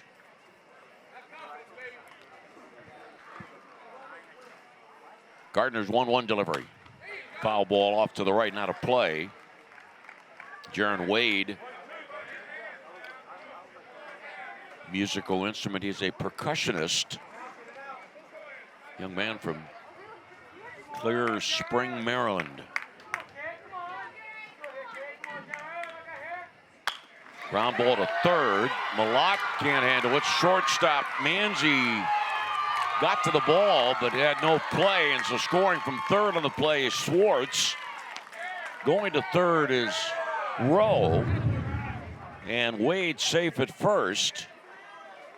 Just too far away from the third baseman. The ball was placed perfectly, and as a matter of fact, all three of these hits for Hagerstown have been placed perfectly. Bloop single by Schwartz to left center. Rose bloop single to right center, and now the infield single. And the pitch is up high. Hagerstown had only 2 hits and 1 run through the first 5 innings, and has posted a run on 3 hits here in the 6th. 7-2, Johnstown's lead.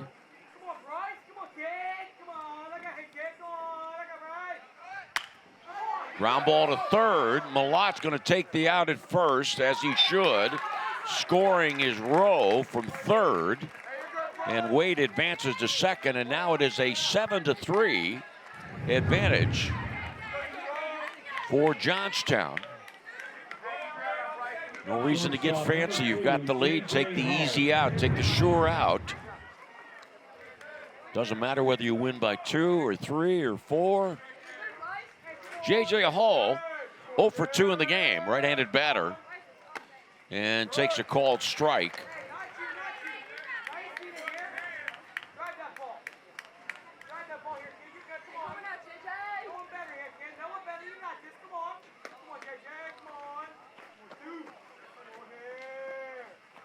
Oh, 1 pitch, Trundle to short. Manzi. Strong and accurate throw after really taking a good bit of time to set himself. On the play, Wade moves to third. Manzi obviously with a great deal of confidence in his throw and his strength of arm. Didn't hustle or didn't hurry the throw at all. 2 down, 7-3 in favor of Johnstown. And a called strike on Hagerstown's Hunter Benedict.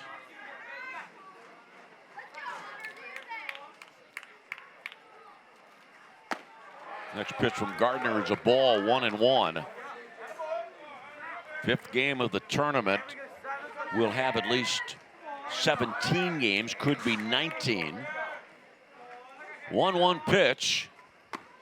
High and inside, ball pops away, but not far enough for the runner Wade at third to think about trying to score. Now the winner of this ball game will play New Taipei City at 5:30 on Monday. Called strike. The loser of this game will be involved in an elimination game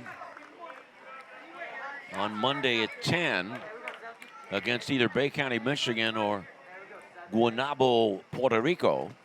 Pitch in the dirt, bouncing away and sprinting home on the wild pitch is Wade. So Hagerstown has now scored 3 runs in the inning. 2 outs. And Gardner's breaking ball going through that left-hand hitter's batter's box, and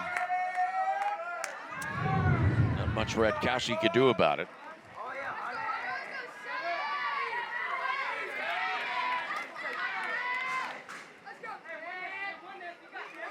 Three-two pitch. Inside, ball 4.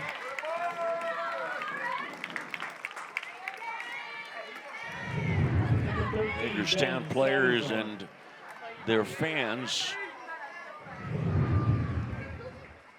showing that they are determined to get back in this ball game, trailing 7-1 from the bottom of the 3rd until this 3-run top of the 6th inning.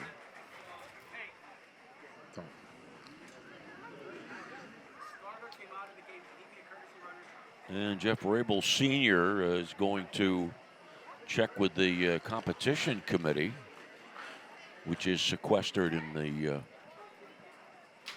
room to our left here in the press box.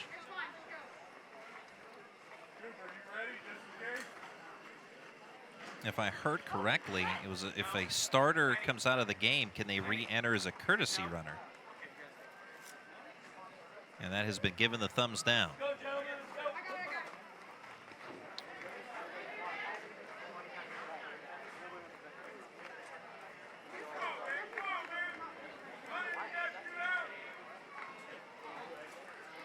Benedict is the runner at first, and he is currently the Hagerstown pitcher. Runner at first, 2 outs, pitched low and outside, ball 1 on Ben Sadison.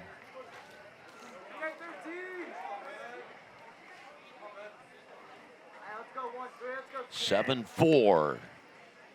Johnstown leads. 1-0 pitch, and it's low 2-0.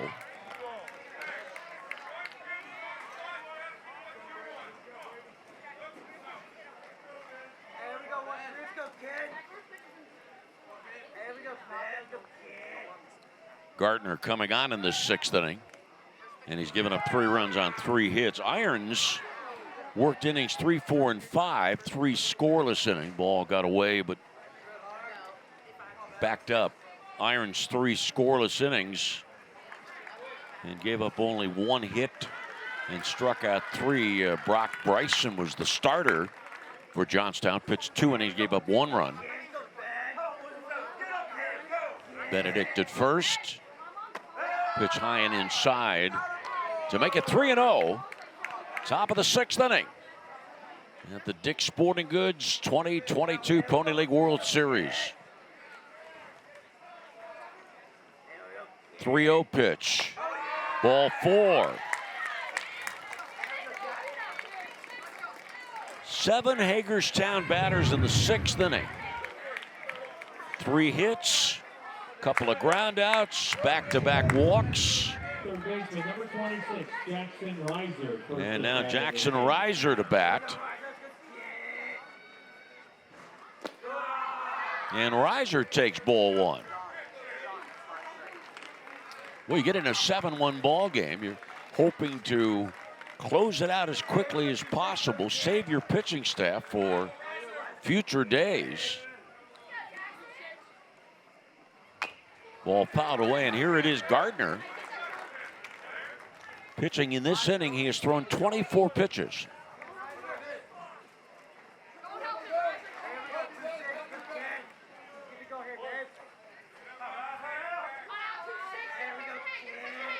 One pitch is fisted off to the right side and out of play.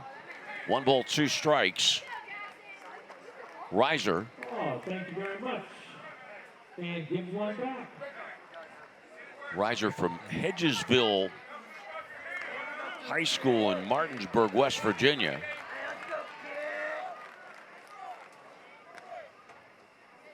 1-2 pitch. Rocketed skyward into right center. Drops in for a base hit. 1-2-run score.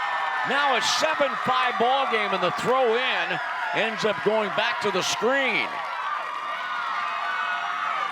Hagerstown definitely making a statement here. It is now a 5-run inning, and it's a 7-6 ball game. Or 7-5 game. No, I was right the first time. 7-6 game.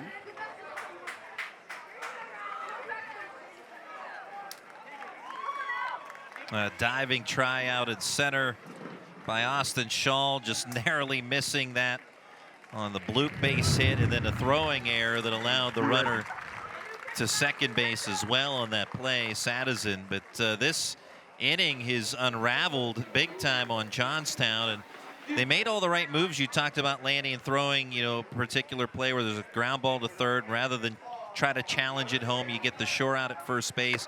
You try to shorten the game, and you'll exchange a run for an out, but no longer is Johnstown in that position with it just a 1-run game. And even though the inning started with 3 straight hits, what has been the real poignant, negative, nefarious moment, or 2 moments of the inning from the Johnstown standpoint, the back-to-back walks after 2 outs, 1 to a number 9 hitter. So Gardner works to 8 batters and retires only 2.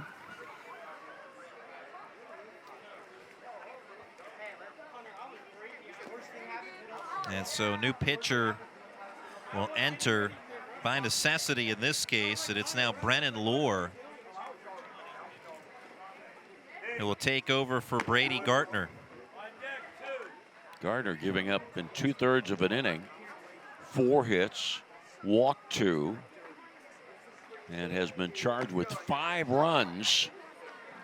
I mean, consider the fact that when we were looking at the score in the 4th inning, there was the possibility that Johnstown was going to win a mercy rule game. It scored 2 in the first, 2 in the second, and 3 in the third. Up by 6, trying to build towards that plus 10. But now it is all turned back the other way. And it's a 1-run ball game. And Cooper Starkey becomes the 9th. Or it should be not Cooper Starkey, but Sean Higgins steps in. His first plate appearance of the game.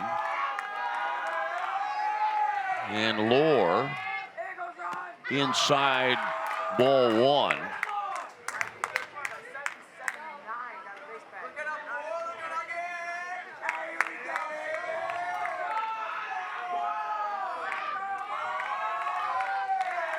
Right-hander Lohr. 1-ball pitch, ball 2. Both these teams in these last inning or so, in the 6th inning of the game, in the bottom of the 5th, both teams substituting freely. Not with abandonment, because there's not enough players on the rosters to do that. And the pitch inside, 3 balls, no strikes. Runner at second is Reiser, and Reiser represents the tying run. Who would have thought those words would have come out of my lips when this inning started? Strike called, 3-1.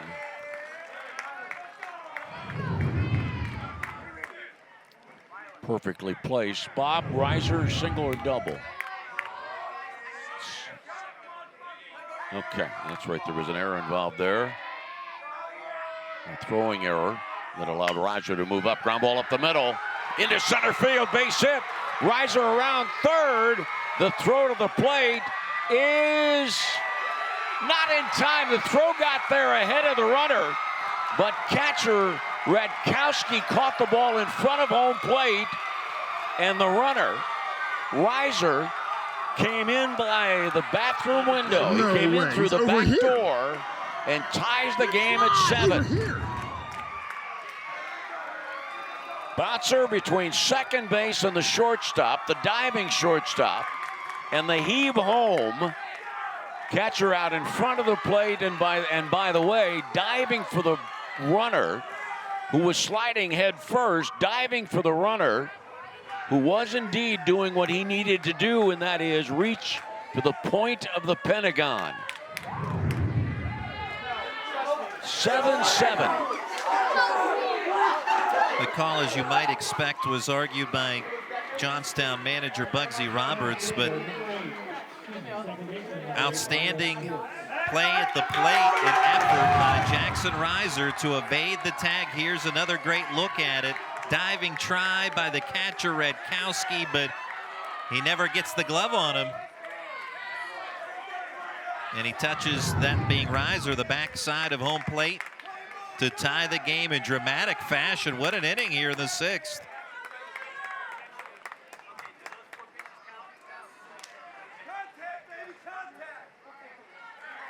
Schwartz now at first.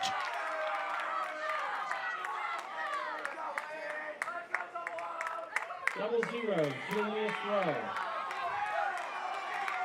And here's Rowe batting for the second time. 7-7 in the 6th. Lohr's pitch hit in the air to center field.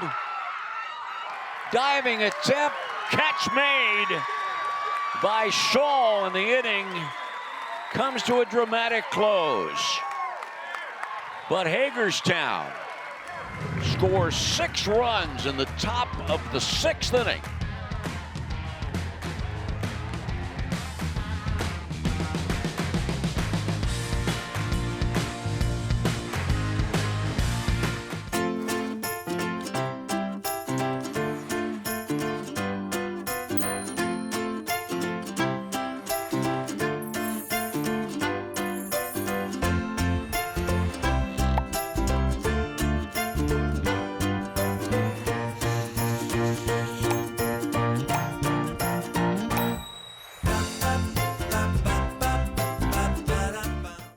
John Sisson Motors invites you to experience the next evolution of the automobile with a completely new all-electric 2022 EQS sedan from Mercedes EQ. Reserve yours today at johnsissonmercedes.com.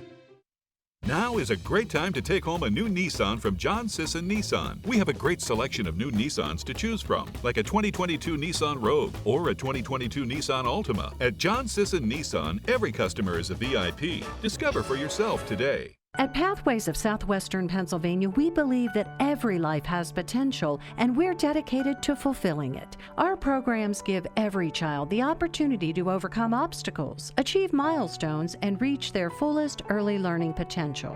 From cutting-edge development therapies and daily medical supervision to quality early education for children of all abilities, we cater to each family's specific needs. Pathways of Southwestern Pennsylvania, your path to lifelong fulfillment. Bottom of the 6th inning. And Benedict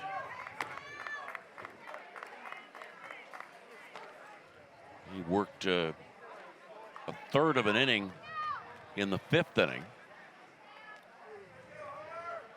Shaw, who just made that great catch to end the inning, is indeed leading off the bottom of the 6th. For Johnstown, leading off the 6th, center fielder number 3, Austin Shaw, first at bat. And Shaw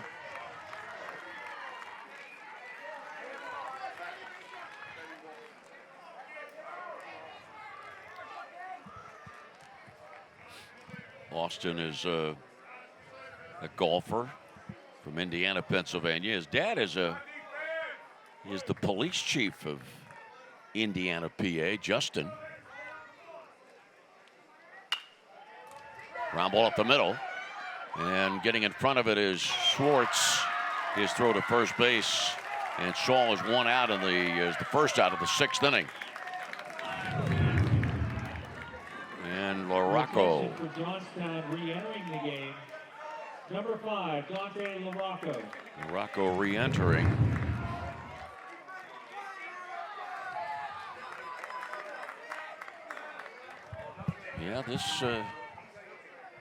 This game, if you're on the rooting end of it, it'll take your breath away. Bouncing ball up the middle and a base hit to center field.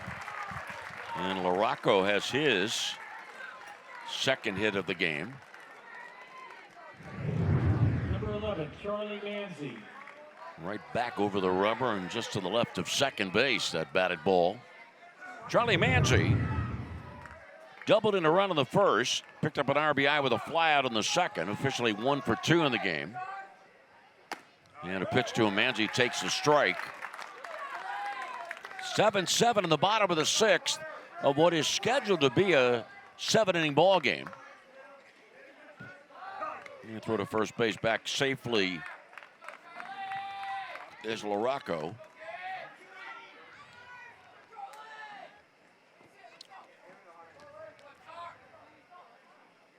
Runner going. Pitch a ball, throw to second, late. Johnstown trying to quickly reclaim the lead that evaporated in the top of this inning. Pitch in the dirt, and Davidson did the best he could at unloading a throw. 1 out, runner at second. Benedict's 1-1 pitch. Chopper to the right side, second baseman Schwartz can't handle it. Coming around third is LaRocco to score. Johnstown back in front, throw to second base. Safe.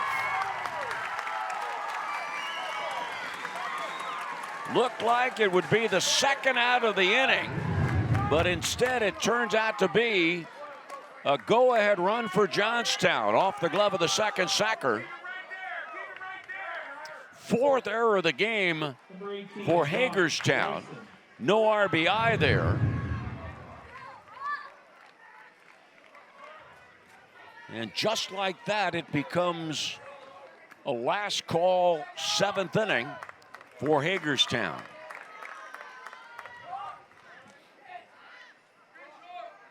Pitch to Bryson. And Brock looks at ball one. Bryson 0 for 2 in the game. Johnstown a year ago won 2 games, but unfortunately had to play Brownsville 3 times. Foul ball back 1-1. Brownsville, the team that won the 2021 Pony League World Series. Well, Manzi, who reached on the error, end up at second base. And all Steve Berger can do is watch and hope that there is more magic forthcoming from his Hagerstown team in the 7th inning. 1 ball, 2 strikes, 1 out.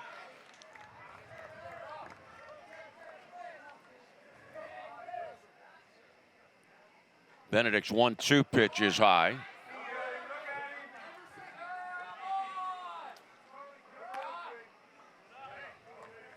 Wheeler, Brock Bryson.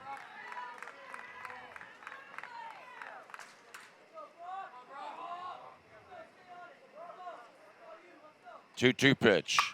Fly ball. No doubt about it. Home run. 10-7. Johnstown leads.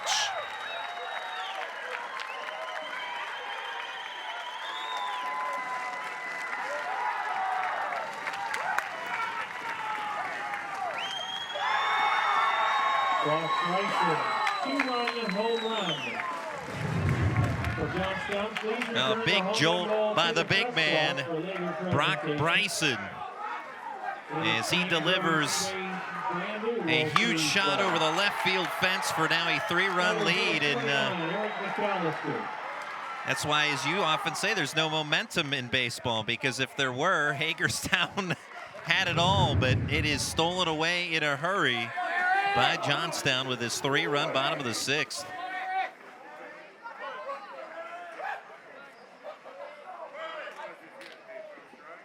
And McAllister steps in now. And he is hit by a pitch.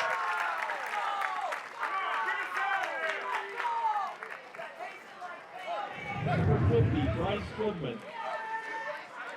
And it brings up Bryce Goodman.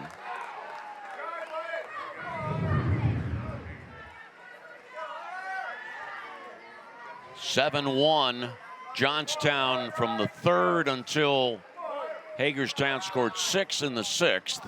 7-7 coming into this bottom of the inning. Runner going, pitch a ball, bounce throw to second base, and a stolen base for McAllister.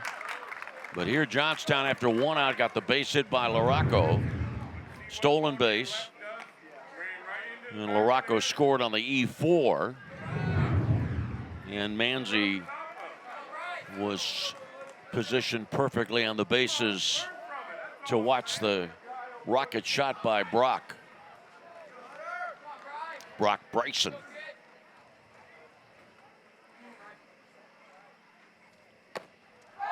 Two and 0, pass ball. Ball kicked off the glove towards the third base side of the field. Now let's take a look at the last call, 7th inning. Hitter 6, 7, and 8.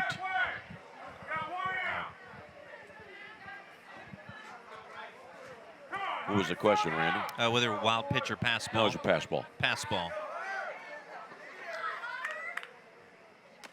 Pitch inside and over the head of the batter, and scoring on the wild pitch is McAllister to make it 11-4 in favor of Johnstown.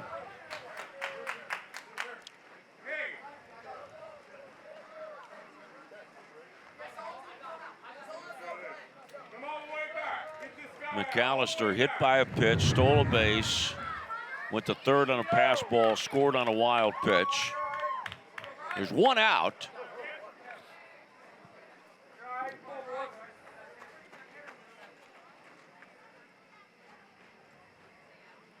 And the 2-ball pitch is inside. That must have been a 3-ball pitch inside because Goodman has walked. And with that, Berger's going to go out. You know, want to point out that the first game of the doubleheader or the tripleheader today, the first game, Monterey beat San Jose 6-2. So there's 8 runs. And then the second game, Washington County beat London 9-3. So there's 12 for a total of 20. And 18 in this game. We're up to 38 runs for the day. I mean, not that it's all that important to all of you listening, but it might. Just the number of total runs being scored today just might mean something to somebody. And a new hurler to the mound.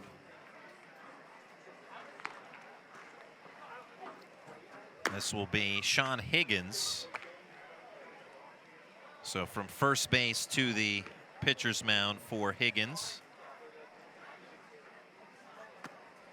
Rylan Swartz goes from second to first.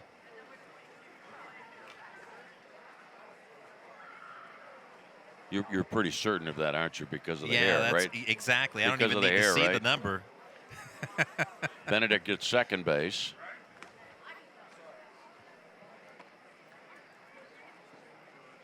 And the traditional gathering of outfielders dictated by Abner Doubleday when he invented the game. For Hagerstown, now pitching number 4, Sean Higgins. Now playing first base, number 8, Rylan Swartz. Now playing second base, number 7. So it is an 11-7 game.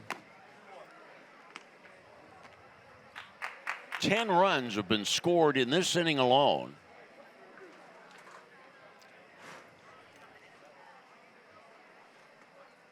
And Drew Irons is looking to bat in the 6th with 1 man on and 1 out.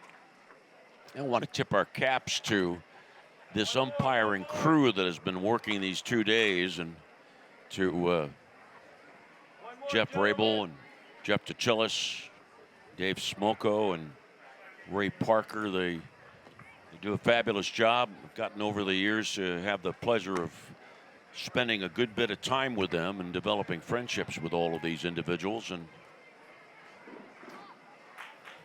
they have been the arbiters in these first 5 games. Ray Parker from Poland, Ohio, as is Jeff Attention, Tchelis. please, for Johnstown. Jeff Re-entering Rabel the from game. Grove City. Number 9, Drew Irons. Now Irons, right-handed batter.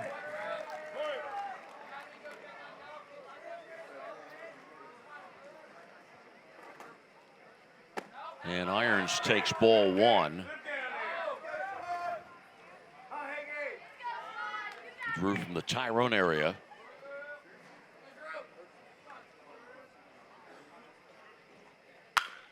Ground ball, base hit down the third base line. Goodman around third. Throw to the plate is cut off. An RBI double right up the left field line by Drew Irons, and it is 12-7. Johnstown leads.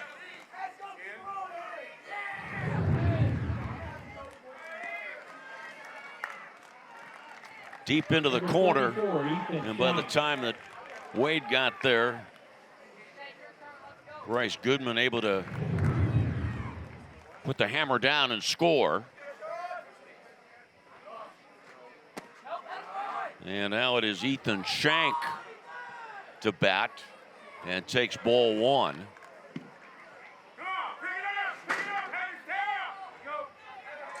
"12-7, Johnstown leads. Runner going, pitch a strike, throw to third. And out at third is Irons, 2 outs.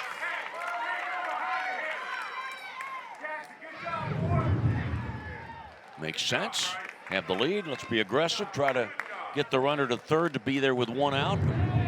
Great throw by Davidson. And the 1-1 delivery fouled away. Let me tell you again that in the last call, 7th inning for Hagerstown, hitters 6, 7, and 8 coming up.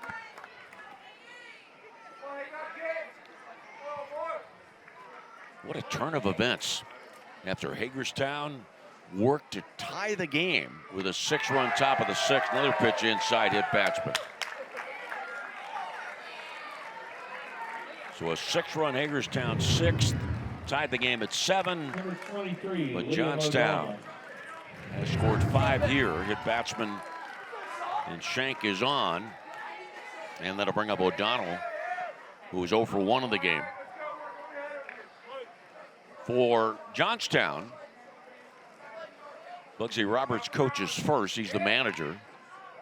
And Dominic Canizaro coaches third. By the way, Dominic's son was injured during the playoffs and was hit in the face by a thrown ball.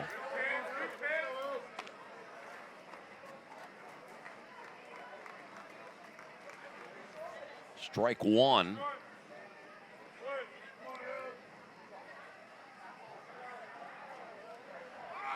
Oh, 1 pitch hit batsman.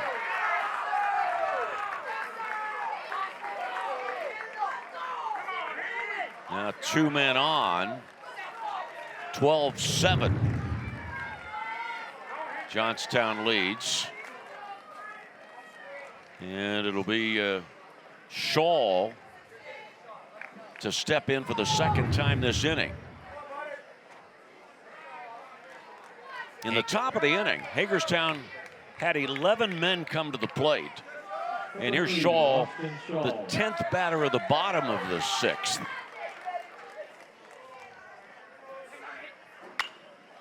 Ball popped up, shortstop Hall makes the catch, but Johnstown, with an exclamation point, reclaims the lead as Brock Bryson turns into Rocket Man.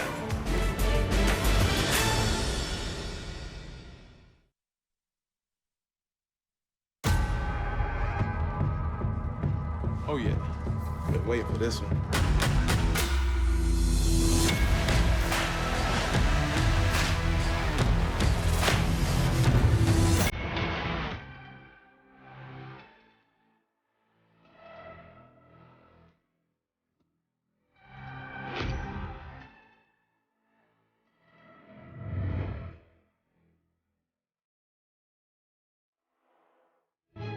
Bring together expert faculty. Offer programs in high-demand fields. Add in a few centuries of tradition. You might call it the future of higher education. We're calling it Pennsylvania Western University. We've combined the resources of California, Clarion, and Edinburgh to create a new way to educate, where opportunities are boundless and tomorrow is yours to define. Built on tradition, built for your future. Welcome to Penn West. One more time. Come on,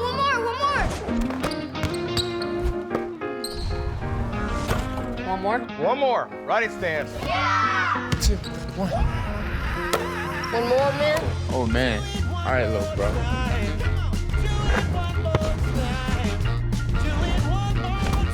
Want more?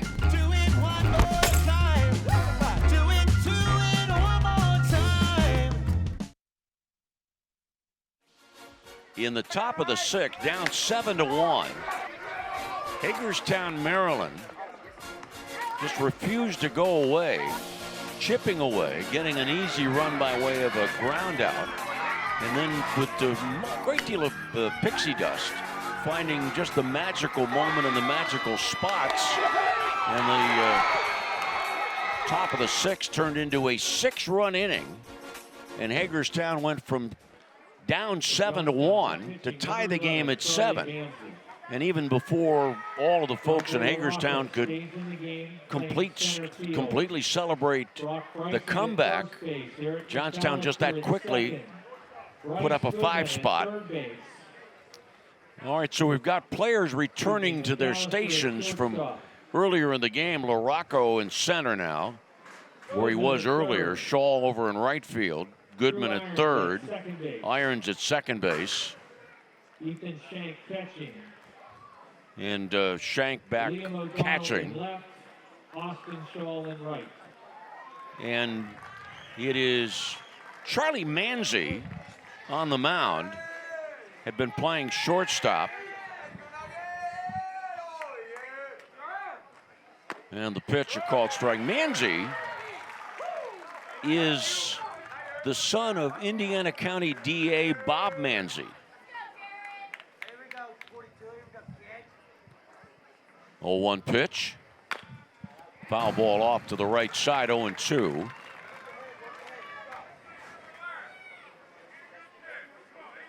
Bob, do you know who's playing shortstop? Eric McAllister has McAllister's returned to at play short. Okay, Yep. thank you. No problem.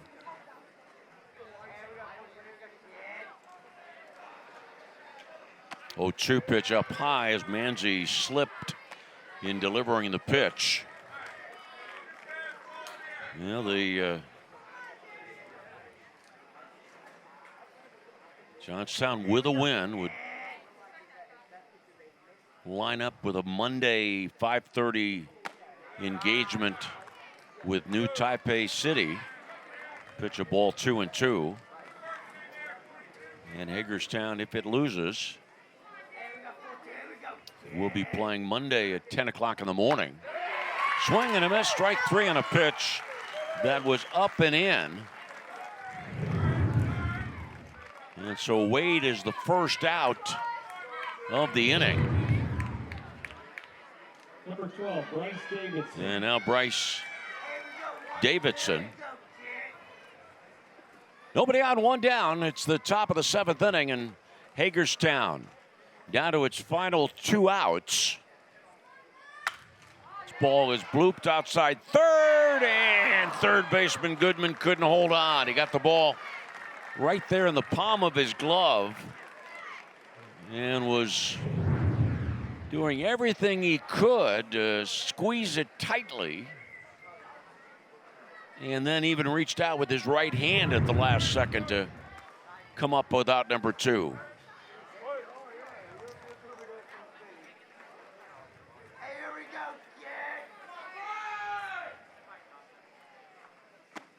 Pitch a ball, 1-1.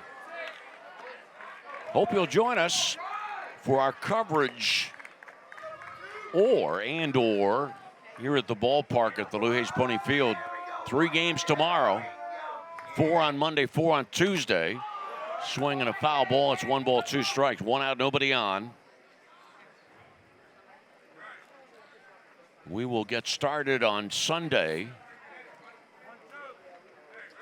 at noon, and it will be Palmview, Texas against Washington County.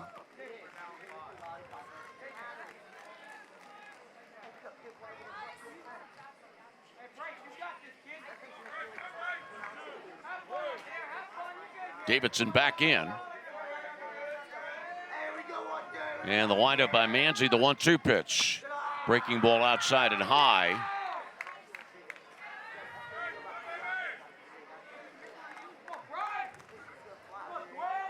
(12-7). Johnstown leads in the 7th inning. 2-2 pitch is high.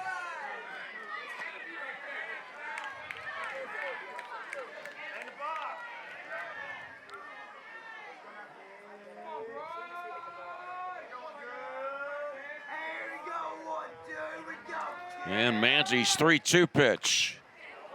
Foul ball. Pitch was up and in, and up. Nope. I stand corrected. It is a hit batsman. That puts Davidson at first base with 1 out.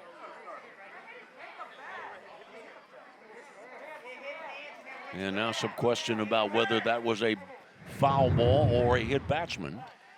Ray Parker is going to talk things over with his fellow umpires. Yeah, I'm fine. I don't have it hitting the bat, but I don't know. Okay. Do you no bat? Anybody see it hit the bat? I didn't see it. I didn't see it hit the bat. Okay. Okay. You sure you're all right? You got I'm good. I did, well, that's why the main reason we came in. But I had it hit off of his. I hate you. I'm at 6.5 innings. I'm with Does he have a pad on his arm? One of those elbow protectors? That I don't. Okay. I don't have it hitting the bat. No, so we're good. Okay. All right.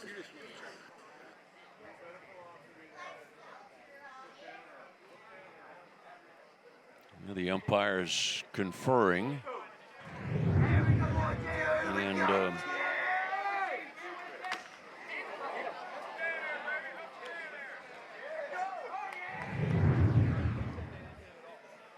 the discussion continues.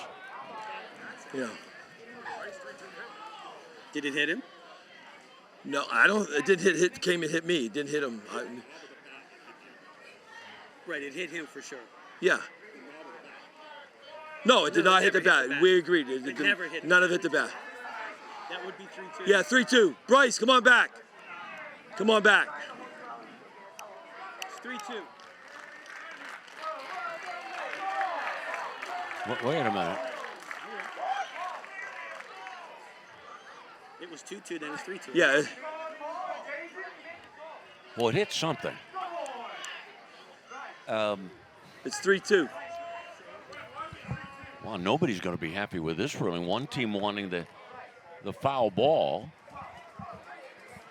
The other team getting a hit batsman. Yeah, Coach Berger is. I thought the count was already 3-2 at the time. So if it. Yeah, it was. It was 3-2. So it should be either ball 4 or hit batsman. But either way, the batter should be at first base. What count did you have? Jeff. Bob, did you have 3-2 before the pitch or after the pitch? I had 2-2. Before the pitch. Before yeah, the 3-2 before. I'm not sure that's what. Now. Yeah, that's what what you have. I had 3-1. If you're calling that a foul ball? No. So it's a walk. Okay. All right. There we go. Yeah, they're going to get it right. It will be ball 4.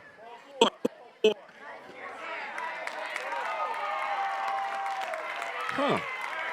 So the claim is that pitch didn't hit anything besides the umpire? Apparently. Which is, well, the way I'll look at it is if it's either a hit batsman or ball 4, the batter should have first base. All the umpires you could hear clearly agreed that the ball never hit the bat. So it is officially ball 4. The umpires clear that up as well. Jeff Rabel coming down and saying it did not hit the batter. It was ball 4, so it is officially a walk to Davidson. Now J.J. Hall to step in. 12-7, Johnstown leads. You know, we were moving along and enjoying just a regular Saturday evening, and then all of a sudden something happened in the top of the 6th. 11 total runs in the 6th inning. And now Hagerstown trying to convince itself that it can come back from a 5-run 7th inning deficit after it came back from being 6 down in the 6th inning. 1 ball, no strikes. Outside 2-0. And that reminds me, there's no question in my mind of my illustrious time as a member of the Pirates broadcasting crew. Had to be the greatest comeback I ever saw. Here's the 2-0 pitch. Down low 3-0. And that was the day that the Pirates were down by 7 runs with 2 outs in the 9th inning. And the Buccos came back and won the game on a Brian Giles grand slam. Next pitch, a ball.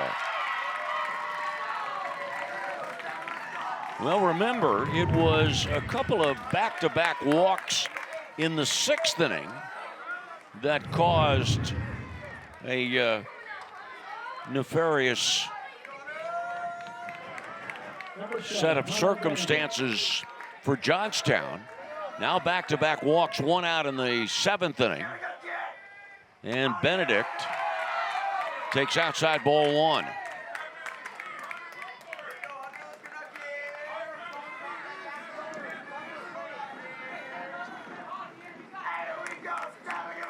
Runners at first and second, 1 out.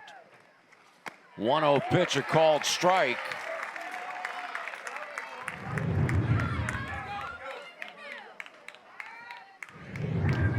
Perfectly placed by Manzi. Now the batter was requesting time. It was not granted. And the pitch goes past the catcher, and runners move up 2nd and 3rd. Pass ball is the official ruling there. Off the glove, as you can see, of Ethan Schenk. So we're somewhat looking at a similar situation from that 6th inning, in that here, Johnstown will take an out and concede a run if it can get it. There's a strike called 2-2. With a runner, Davidson at 3rd, Hall at 2nd. Time called.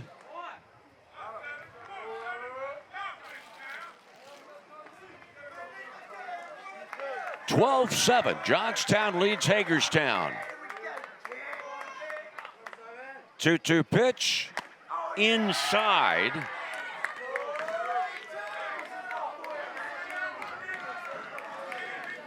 At the moment, Hagerstown is at its 9th spot of the batting order. 3-2 pitch, ball 4, 3 straight walks. Into the top of the order for Ben Sadison.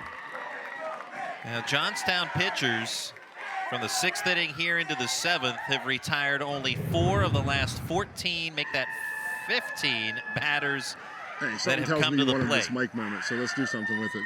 You're all around the zone, right? He's giving you a little bit low. Say that again so that everybody can relax. Listen, can grasp what you just said. These 3 runs mean so nothing. Obviously, after Johnstown, get me an out infield. We're staying back. We're getting outs. They need 5 runs to tie us, and we still got the hammer, right?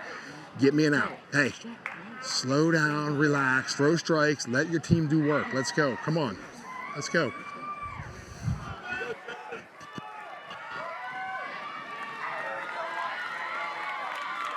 And that's what has allowed this huge rally for Hagerstown. Rally number 1 in the 6th, and now the building of an uprising here in the 7th. No runs across yet, but the base is loaded now for Hagerstown. But the signal from Johnstown, everything's cool. Sadison, 0 for 2, has scored twice. Hit by a pitch in the first, scored, walked and scored in the 6th.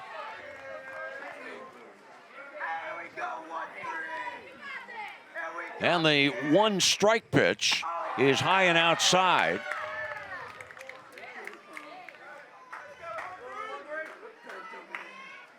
(12-7). Johnstown leads, but Hagerstown has the bases loaded. 1-1 pitch. Strike on the outside corner, 1-2. Well, Manzi there, he hit the glove. Stank wanted it on the outside part of the plate. That's where he got it.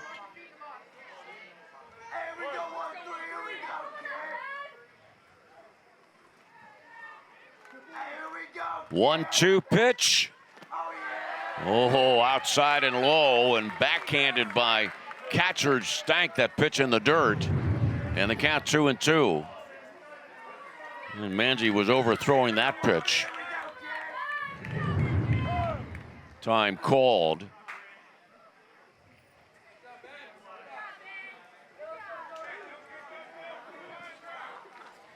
A total of 19 runs in this game, but only 14 hits. 2-2 pitch is fouled back out of play. Over the press box, over Moose's office, over the TV truck.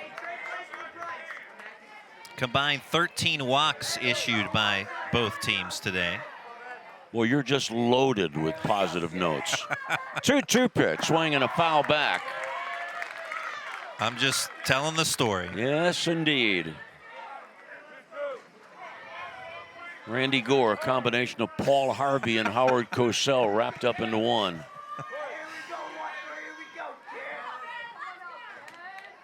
Two-two pitch.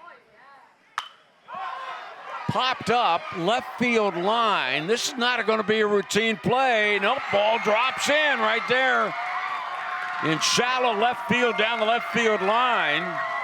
Davidson scores. Hull goes to third. Benedict to second.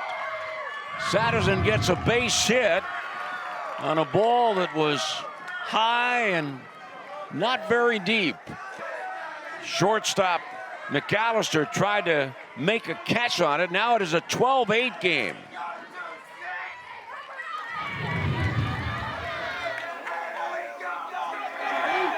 Bases loaded, ball in the dirt, rolling away, but the runners are going to stay put. Reiser, the batter. And Reiser had a two-run single to drive in runs 5 and 6 for Hagerstown, and then he scored the tying run, but that was a long time ago.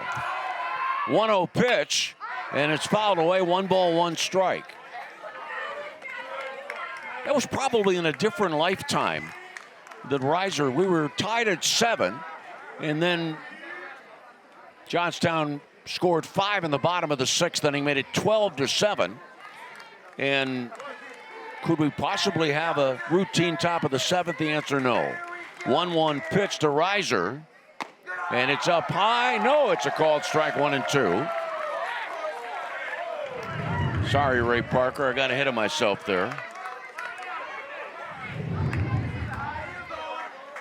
Bases loaded, 1 out, a run in. Pitch, this one is attic high. And the count at 2-2. Higgins on deck.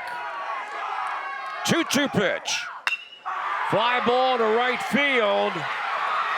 Drops in, base hit. Hull scores, throw to the plate over the catcher's head. Here comes Benedict. Hollandaise and all.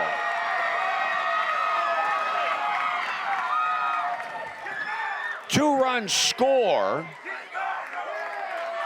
I believe the ball, as it went to the screen, went out of play.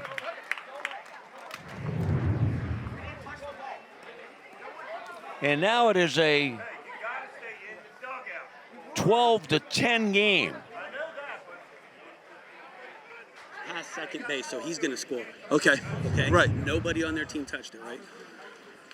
No. Yeah. Okay, I'm going to score him. Now, that guy, do you know if he was at first or not? No, I do not, because I was watching the play here at the plate. Dave, did he have first? No. Okay. Oh, he had to have first. Hey, put him back on his They're making the decision as to where the runners should be, and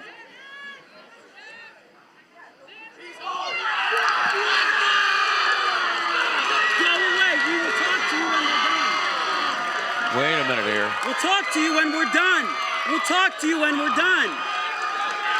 No, Dave said that guy was Wait at a minute, first. So there that guy should be didn't- 2 men on base. Yeah, he was at first, so he gets third. We'll double check. No, he said he did not make it. Okay. No, well, let's let the umpire sort it out here. We need to check with Dave. David, does he get, no, stay here. Does he get second or third? Does he get second or third?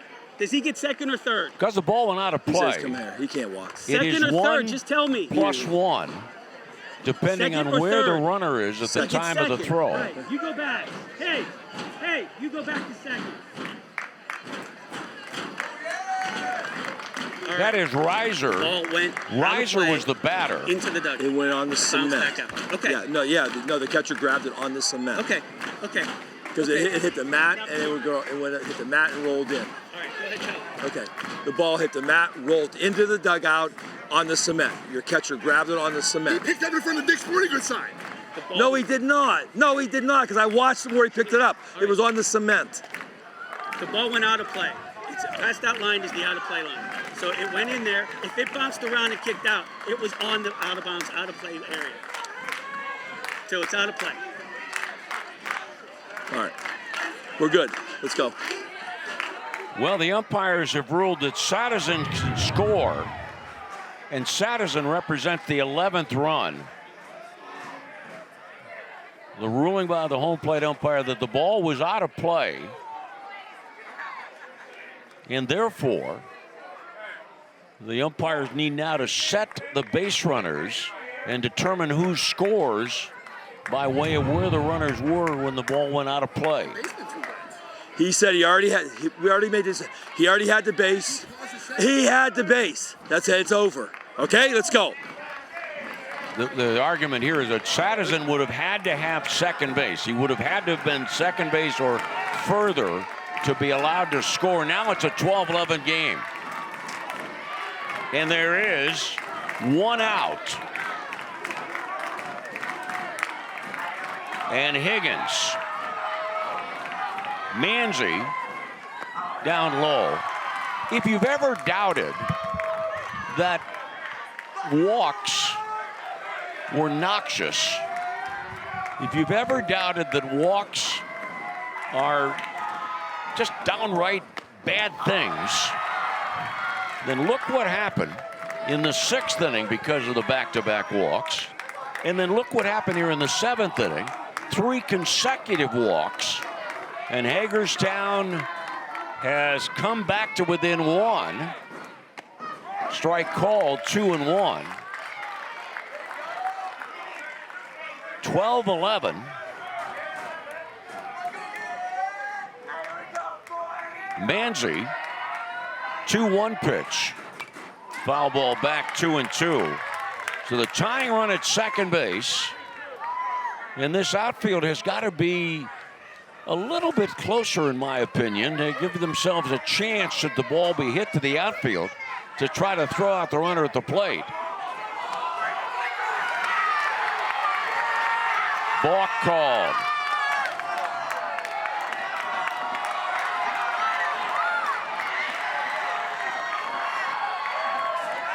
What was Manzi? That wasn't a pitch per se. Let's go. 2-2. 2 balls, 2 strikes. Oh, he went from the full windup and then realized what he was doing, and he balked. He moved his right foot back. He forgot the runner was at second. He went into a full windup. Oh my gosh. Runner at third. They're playing the infield back, and the pitch is outside. Johnstown is playing its infield back with a tying run at third. 1 out.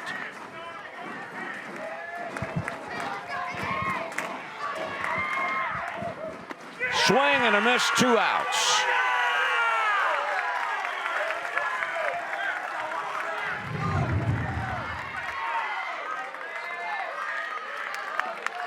Two down, and Ryland Schwartz will lead off. By the way, if you've tuned us in late, this is not Saturday Night Live. intentional walk. Schwartz, oh, this makes all the sense in the world. Going to bypass Schwartz.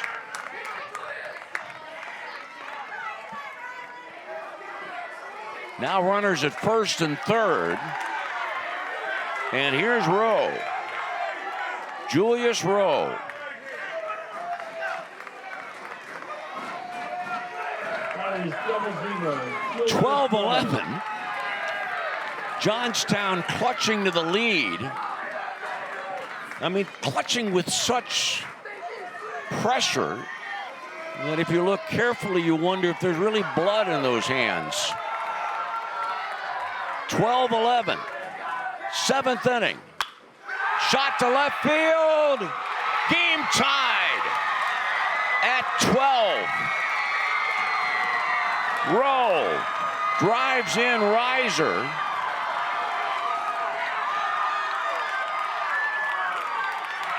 Schwartz at second. As Hagerstown scored 6 runs in the 6th and has scored 5 runs here in the 7th.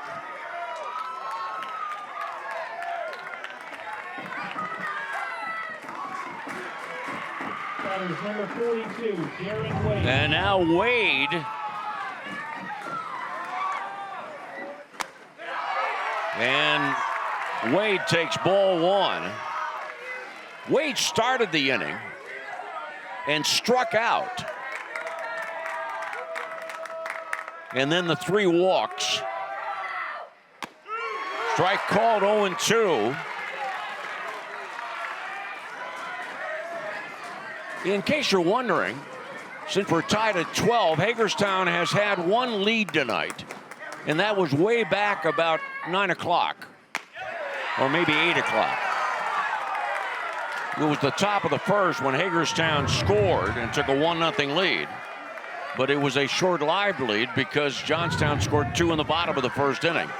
Now 1 ball, 2 strikes. And Manzi's pitch, runner going for third, and the ball fouled away. That lead was at 7:24 p.m., Lanny, when it was 1-0 Hagerstown. That was it, okay. Eastern time. Yes. 1-2 pitch. Fouled back.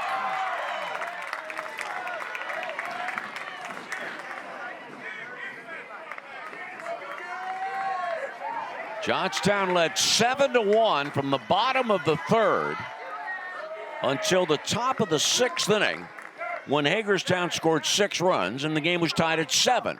Then in the bottom of the 6th inning, Johnstown scored 5 runs and led 12-7. And you thought, okay, night's over, let's go home, see you tomorrow. But Hagerstown had other plans, having scored 5 here in the 7th inning to tie the game. And the 1-2 pitch hit in the air, right center field, and the inning is over. 5 runs for Hagerstown. We go to the bottom of the 7th. Hagerstown 12, Johnstown 12. We've been in your community since 1808. We've stood by your side covering the news of the day. We've been here for the important times in your life. We've celebrated with you. We're proud to have delivered the latest in local, regional, and national news in Washington, Greene, and southern Allegheny counties. We'll be here for the next phase of your life with our print and online editions. The Observer Reporter, life delivered daily.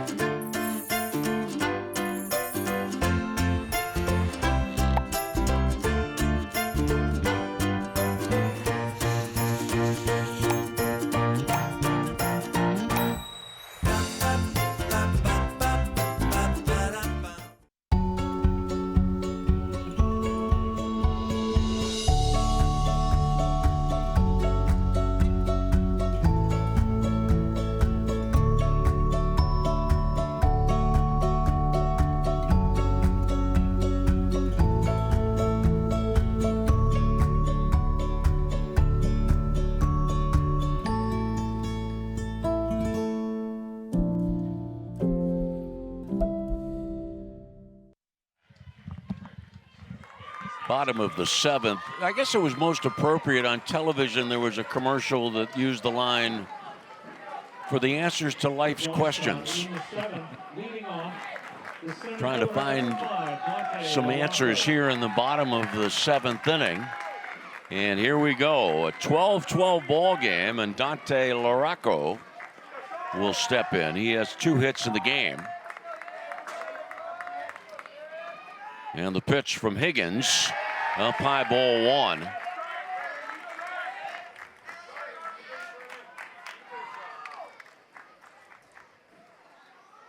One ball pitch. He is outside 2-0.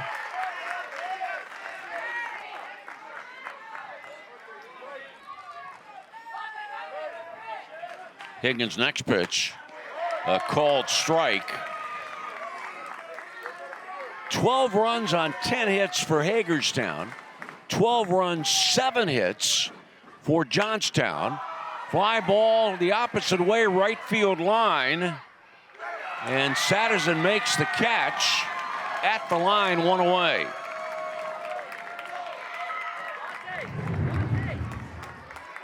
A lot of soaring, sky-high fly balls in this game that have caused problems to some fielders. That one not the case, though, for Sadison, as he was able to race it down and settle himself at the line.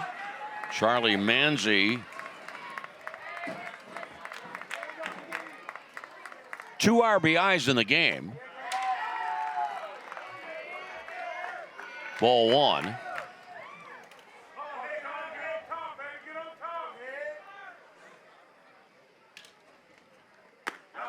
Strike called, 1-1.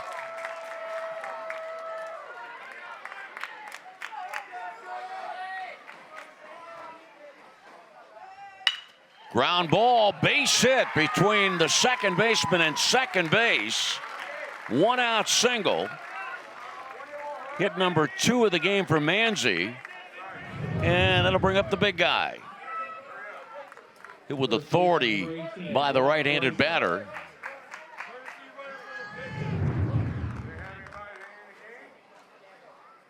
In the 6th inning, and we're now in the 7th, in the 6th inning, Brock Bryson hit a 2-run home run. A no-doubter.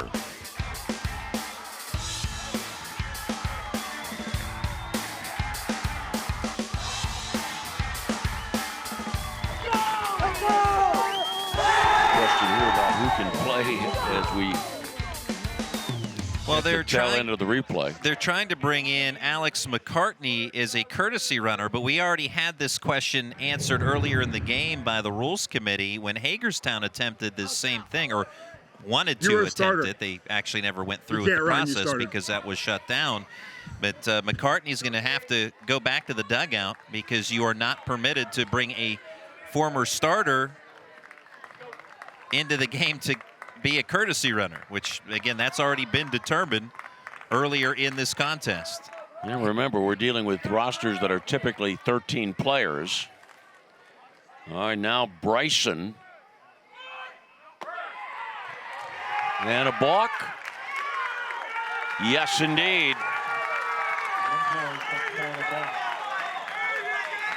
And the winning run at second base. That pitch does not count.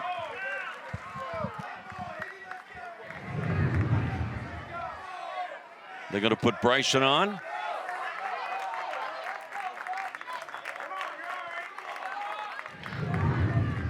First base open.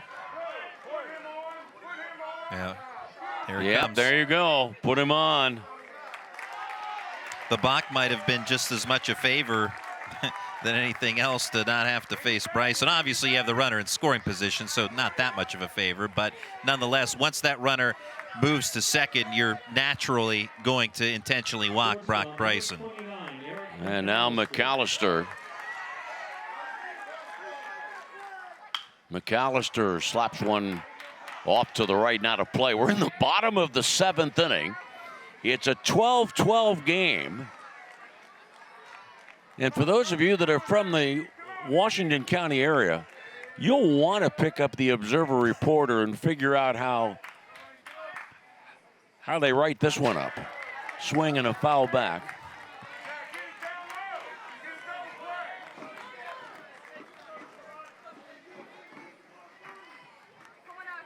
No balls, 2 strikes. Runner at second, Manzi. Bryson, the runner at first. Called strike 3 on McAllister. 2 outs. Well, catcher Davidson was standing up, wanted the pitch away, and the pitch was outer part. Now it is Bryce Goodman. And a called strike. We're in the bottom of the 7th, tied at 12.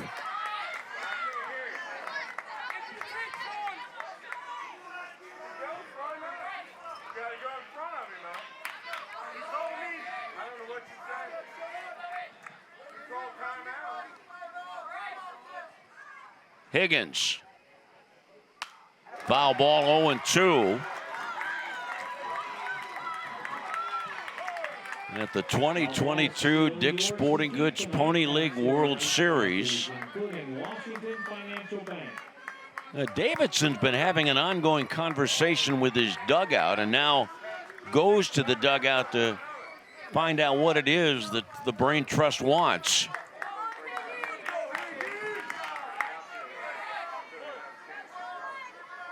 Boy, this outfield is deep with the winning run at second base, but it is a moot point now. Johnstown, no runs, 1 hit, 2 men left on base. At the end of 7. Primed for an extra inning game, it is. Hagerstown 12, Johnstown 12.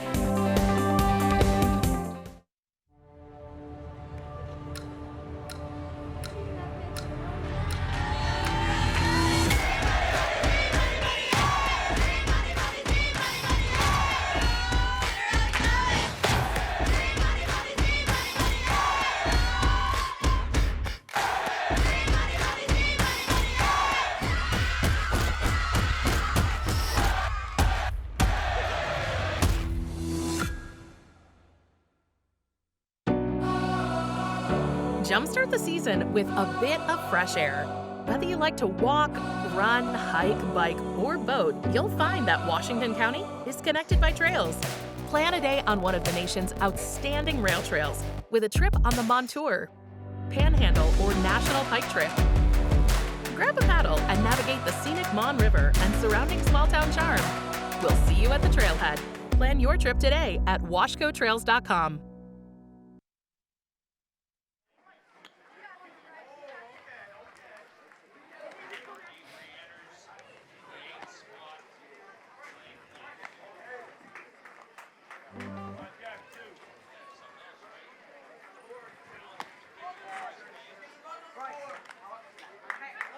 Manzi went from pitcher to short.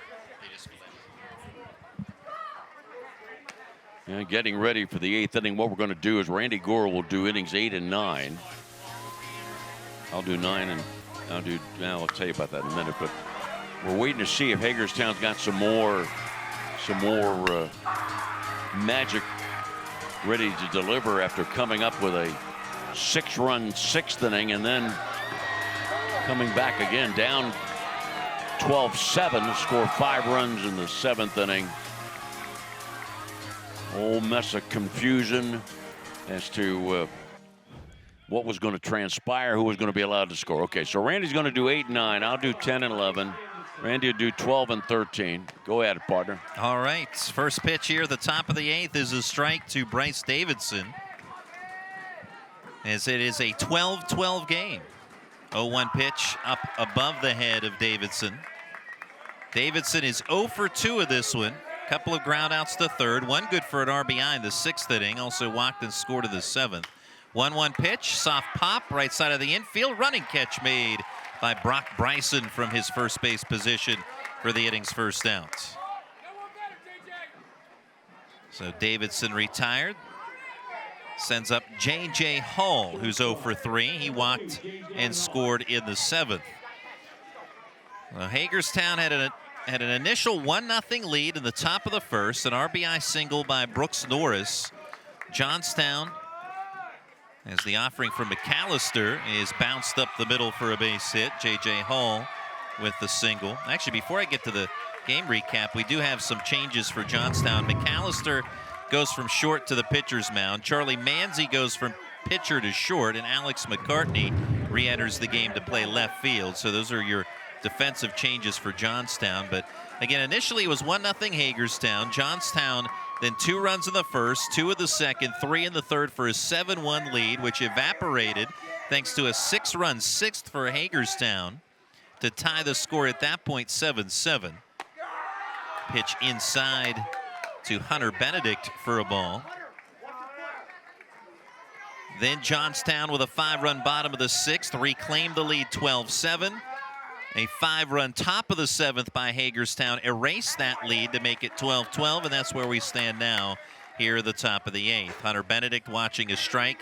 He has walked twice and scored twice in this game in the late innings. With a runner at first and 1 out in the top of the 8th. McAllister from the stretch will turn toward first. Now reviews the signs again with catcher Ethan Shank. 1-1. Strike on the outer edge. Eric McAllister, like his teammate Dante Larocco, also from Altoona, PA. Brings the 1-2. Foul ball as Benedict goes up and gets a piece of that one. Up out of the zone. Bryce Goodman over at third was creeping in. Now he's even with the bag at third before this 1-2 pitch. And it's on its way. Curveball that's wasted by Hunter Benedict. Well, this is a contest, the nightcap of a triple header that certainly has been creative in its own. 16 runs scored in an inning and a half from the 6th into the top of the 7th. 1-2 popped out of play again by Benedict. So a topsy-turvy contest here at Lou Hayes Pony Field to wind down day 2 of the tournament. The Dick's Sporting Goods Pony League World Series here on 1450 AM WJPA in Washington and MLB.com. Ball plunks the batter Benedict on a 1-2 pitch. So McAllister with 2 strikes on Benedict loses him on the hit by pitch, and now 2 aboard for Hagerstown.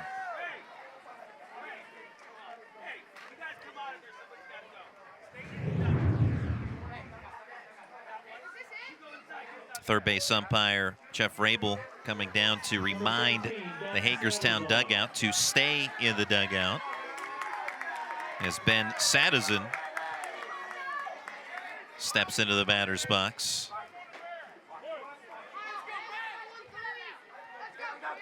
Two on with 1 out. Sadison swings and misses for a strike.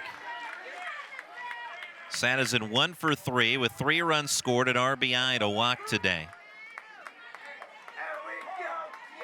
And granted time is Sadison. Right-handed hitter against the right-handed pitching Eric McAllister, working in extra innings here, the top of the 8th. Double take, triple take of the runner at second. 0-1 pitch. Popped out of play over the press box and beyond.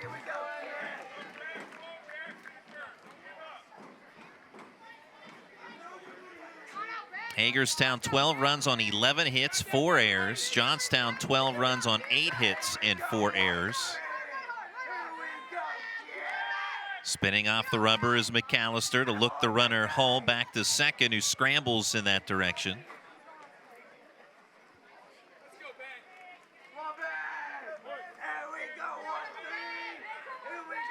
Pickoff throw, and diving underneath the tag of Bryson in there safely is Hull. Bryson can't believe it, but the throw, he was standing off the bag, was Bryson, and just waved the glove.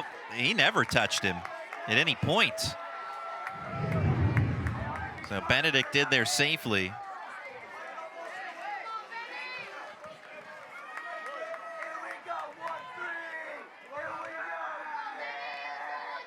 And the 0-2. Sadison has that run in on the hands and pops it out of play. So despite the argument by Bryson, his wave and a miss on the tag attempt allows Benedict to return there safely.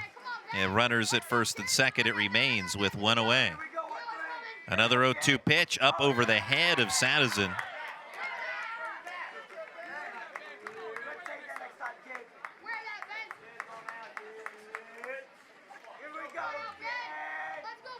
Hagerstown, who rolled in the East Zone tournament.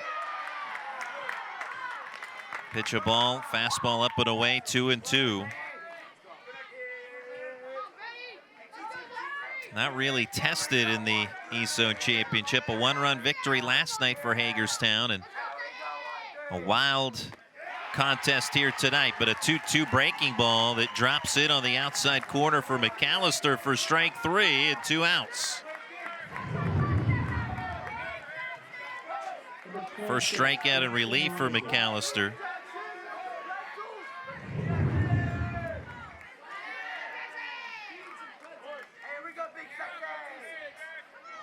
McAllister, the 6th pitcher of the game for Johnstown. He'll slow it in to Jackson Reiser. Reiser had an RBI single in the 7th inning. It was a key hit, also a throwing error. The ball going out of play, allowing a couple of more runs to score. Reiser is 2 for 2 with 3 RBI in the game. Count now 1-1 on him. Check swing at a fastball upstairs, 2-1.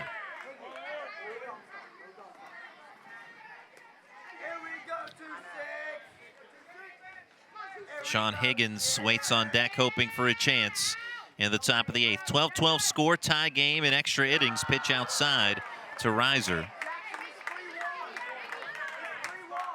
McAllister in danger of loading the bases for a feisty Hagerstown team. 3-1 is upstairs for ball 4. So Hall advances to third, Benedict to second, Reiser is aboard at first. Bases loaded for Sean Higgins. And out comes We're not getting anything close. We're not getting Johnstown manager Bugsy Roberts. Listen, throw strikes, let your defense do work. Well, Make whoever a play, wins this any game, base. Put your body in front of it, all right? Do not let it go through the infield. 1 run, fine. 2 runs, all right, we start doing something. Let's go. Hey, throw strikes. Let your defense work. Deep breath, Eric. Bryce, knock it down. Deep breath. You got this. Shove strikes all day. Let's go. Come on. Outfield! Outfield! Nothing over your head! Johnstown, should it win, would play Monday at 5:30. Hagerstown would if it wins. The winner of this game to play New Taipei City on Monday, and the loser of this game to play at 10 a.m. on Monday. Hagerstown has used 3 pitchers thus far. Sean Higgins is the 3rd of 3, and he bats right now with the bases loaded. First pitch strike.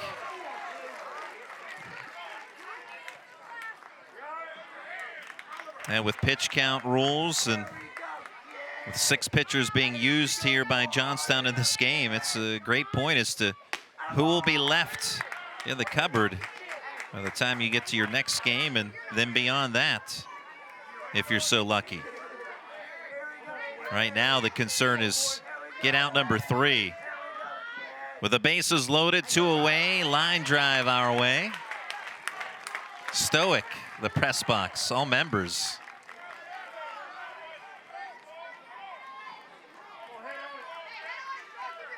Hagerstown 12, Johnstown 12. 2 outs, bases loaded in the top of the 8th. Higgins looking for the clutch hit here to put Hagerstown in the lead for the first time since the first inning. And what time was it? 7:24 p.m. earlier in the evening. We are at 10:20 p.m. as a visit with McAllister from catcher Ethan Shank. Trying to draw up a plan with 2 strikes to put Higgins away.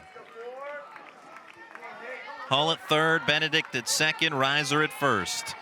And a tie score at the top of the 8th. 12-12, pitch from McAllister. And a slow roller on the first base side, fielded by McAllister. Underhand flip to first to get the final out, and we stay tied going to the bottom of the 8th. Bases left loaded by Hagerstown, Maryland. After 7.5, it's Hagerstown 12, Johnstown 12.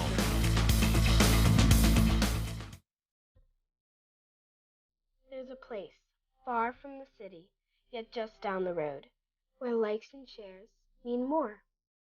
It's in every bite, each performance, and every night, where the miles we ride together become the memories we share forever. We dream because they fought for it. We give because they worked for it. The American spirit lives here.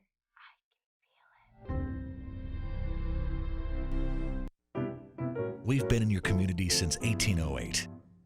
We've stood by your side covering the news of the day. We've been here for the important times in your life. We've celebrated with you. We're proud to have delivered the latest in local, regional, and national news in Washington, Greene, and southern Allegheny counties. We'll be here for the next phase of your life with our print and online editions.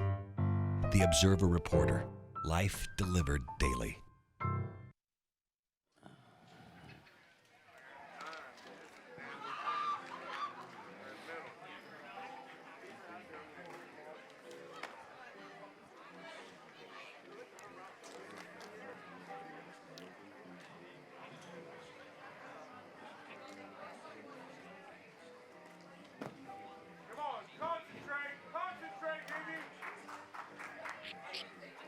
A chance for a walk-off win for Johnstown, PA, in what has been a topsy-turvy game. Right now tied 12-12. And the bottom of the 8th, Johnstown has had leads of 7-1 and 12-7.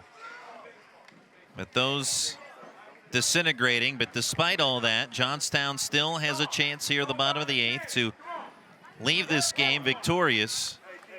And I guess, Randy, it's fair to say that we should have anticipated that something unusual was going to transpire once we got word that there was no ice cream in the concession stand.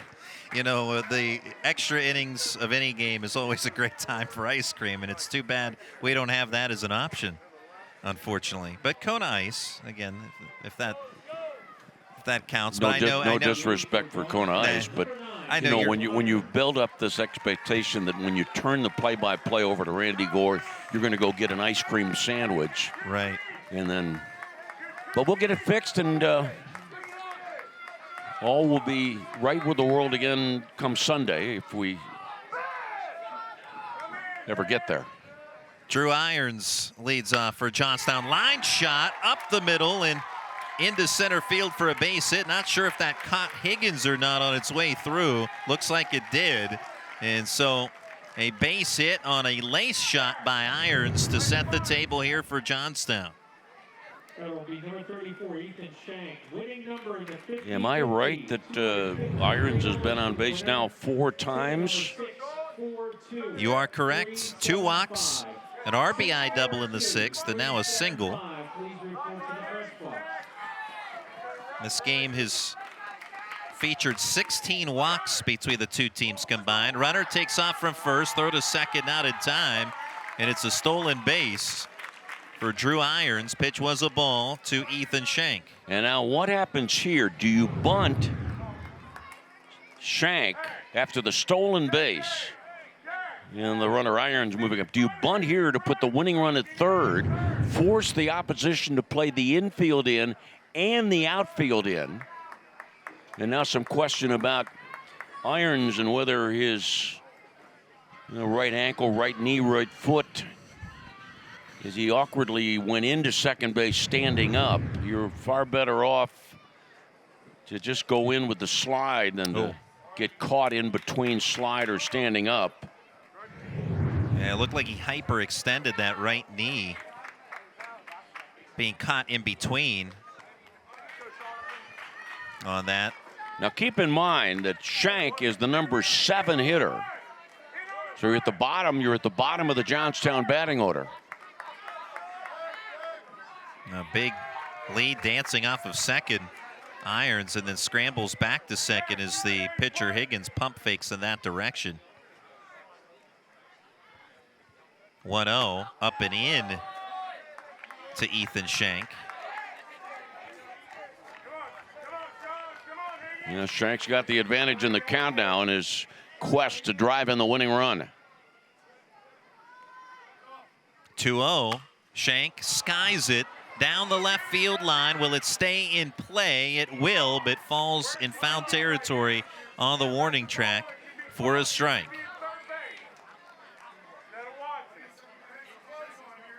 The discussion about whether you bunt the runner over to third, clearly the best guy to answer that question is Johnstown's Bugsy Roberts, because he knows, is this the guy he wants to drive in the winning run, or is there somebody behind him who could do it if you move the runner over? 2-1 inside. And well, Shank saying that brushed him. I would think Shank would rather stay in there and swing the bat. Now that he's got the count 3-1, but Johnstown is pleading for a hit batsman. And if this wasn't the guy that you wanted to drive in your winning run, then why didn't you bunt him? Now 3-1 the count, so we'll see if it works out in Johnstown's favor or not. Well, that one certainly hit him, and he's on nonetheless. So Shank aboard at first, 2 on, with nobody out. And again, really the only runner that matters is the lead runner, because Irons represents the game-winning run. And we're going to have time as out comes Steve Berger to talk with his pitcher at infield. 7 total hit by pitches also in this game to go along with 16 walks, and 8 combined errors as well. Since I am the bearer of bad news, Lanny Fratteri, I might as well continue on that. But it has been a hotly contested game, no doubt about that. 12-12 here in the bottom of the 8th. Can't think of any better way to spend your Saturday night.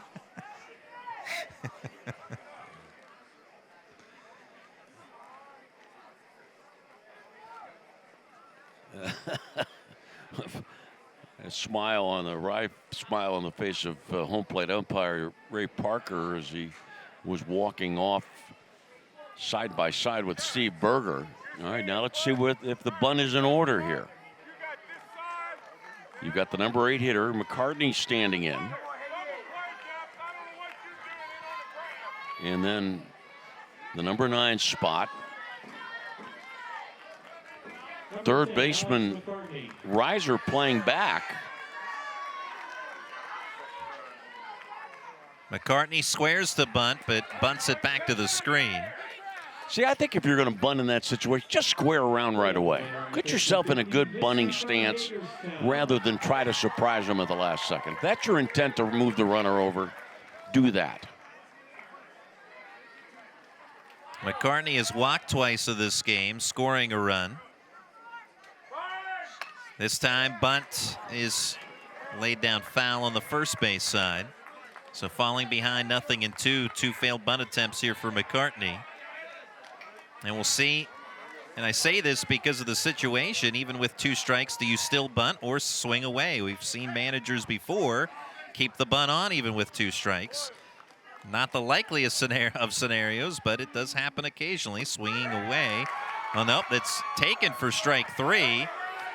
And because first base is occupied, nowhere for McCartney to go, even though he was trying to run up the first base line. Throw back into second, almost catches Drew Irons as he strayed from the bag, but he is back in safely. And I'm wondering if Irons may have forgotten the rule, thinking that he had to move to third if there was going to be a play at first on the batter. But as Randy pointed out, with first base occupied, fewer than 2 out, the batter's automatically out, even if the third strike is not caught.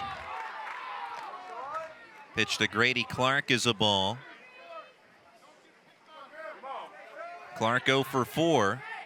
Bats with runners at first and second and 1 out. Johnstown and Hagerstown tied 12-12 in extra. In the 8th, there's a strike. And can you remember, folks, when you were 13 or 14 years old, how you loved to try to convince your parents to stay up late on a Saturday night? Next pitch up and outside, 2-1. Now you don't have to convince anybody tonight.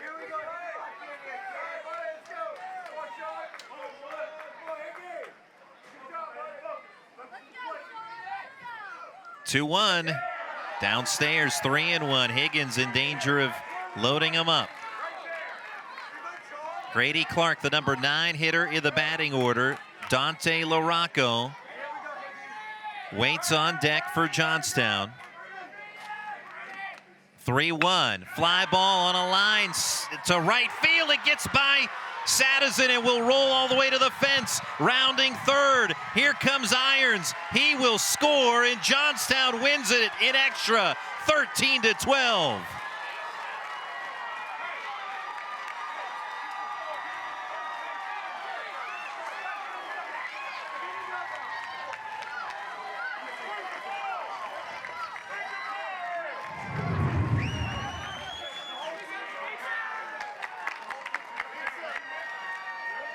A line drive off the bat of Grady Clark here in the 8th.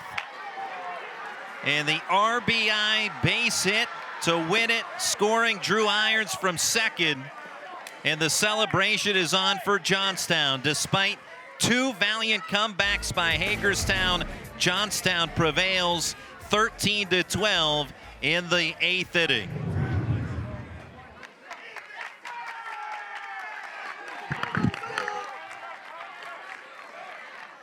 So with the walk-off winner tonight by Johnstown, we will step aside as a dramatic win here tonight by Johnstown. Again, as what was a 7-1 lead and a 12-7 lead for Johnstown evaporated, but in the end, Johnstown, PA claims the win on the walk-off winner by Grady Clark to score Drew Irons.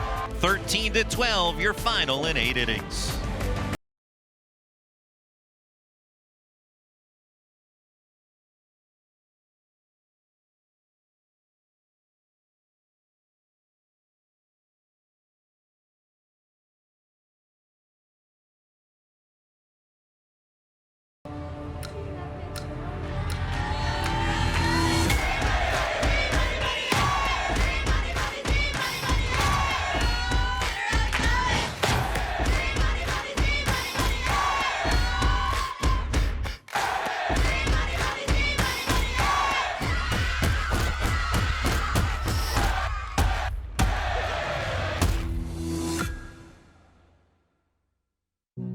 Congenital heart disease means that you're born with a heart defect. Parents ask if their child will have a normal life. That's a huge responsibility. Here at the Children's Heart Center, we use a comprehensive care model. We treat newborns all the way up to fully grown adults that were born with congenital heart disease. These kids go to elementary school, go to high school, go to college, get married, have families. The people of West Virginia deserve this level of care.